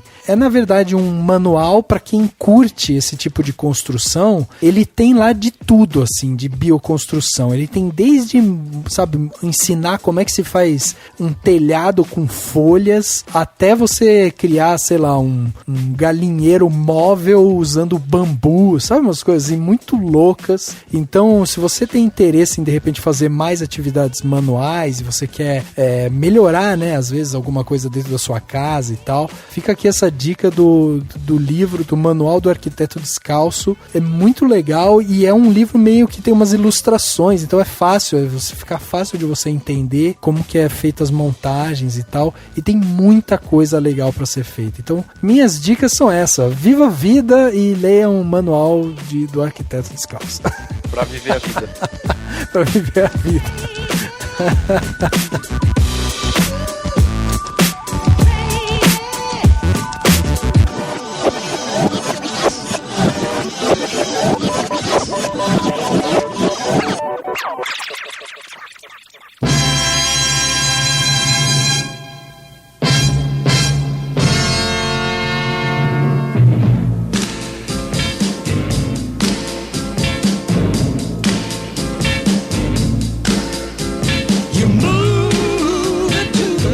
Chegando ao final de mais um podcast, agora o podcast 238, falamos aqui sobre Em Ritmo de Fuga, né, o Baby Driver. Tivemos aqui a presença do Gabriel Gaspar, uma presença ilustre, ficamos sempre muito felizes aqui, saímos aprendendo mais coisas aqui com os comentários do Gabriel, muito legal. E eu só tenho que agradecer, Gabriel, sua presença aqui, sua disponibilidade de vir trocar essa ideia com a gente, sempre muito bom ter você aqui. E, cara, faz aquele convite, né, afinal de contas, às vezes tem alguém que tá escutando a gente e fala: o que acabou de acabar? Que negócio é esse?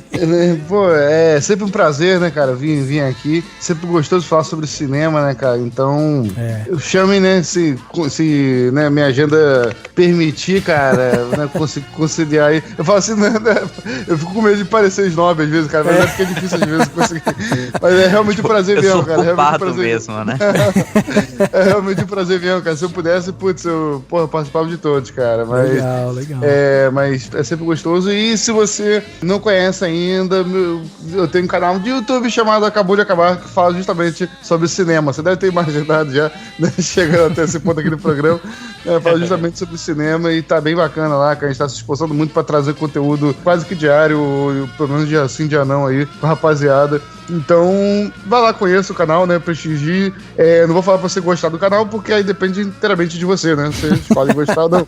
Mas, pelo menos, posso pedir pra você conhecer, né? Conhece, ver lá os vídeos que, de repente, pode se interessar, né? E quem sabe até aprender uma coisa ou outra ali a mais sobre o cinema. E se você gosta também da mídia podcast, tem o meu podcast chamado Meia Entrada, que é um podcast feito comigo, Álvaro Mamute e Matheus Castro, do canal Castro Brothers. A gente sempre, vez ou outra, ele acontece quase que uma vez por mês, beleza? Assim, não cobra muita regularidade, não. Né? Mas o último foi sobre Homem-Aranha, e a gente tá pra gravar sobre Baby Driver e Dunkirk. Estamos só tentando juntar os três no mesmo dia pra conseguir gravar. Mas já tá na pauta. Beleza, vai rolar. Show de bola, muito legal. Riquinho, obrigado também, hein, pela sua presença em mais um podcast. Sempre bom ter você aqui. Imagine, Rafa, eu que agradeço. Fazia um tempo que eu tava desaparecido, mas mas agora vou ver se eu saio da geladeira aí, que nem Gabriel. É isso aí, valeu todo mundo, valeu Gabriel, valeu Henrique, valeu Rafa. Eu vou comprar até um iPod pra ouvir esse podcast e ouvir ele no iPod andando pela cidade. Mas é isso, valeu e até semana que vem. O podcast Cinemação 238 fica por aqui e a gente se vê no próximo. Shake, shake, shake, shake the tail feather, baby. Shake, shake, shake, shake the tail feather, baby. One more time. Shake, shake, shake, do the monkey time, baby. Esse podcast foi editado pela Isso Aí Design. Tudo isso é forma com função. É design estratégico. É isso aí.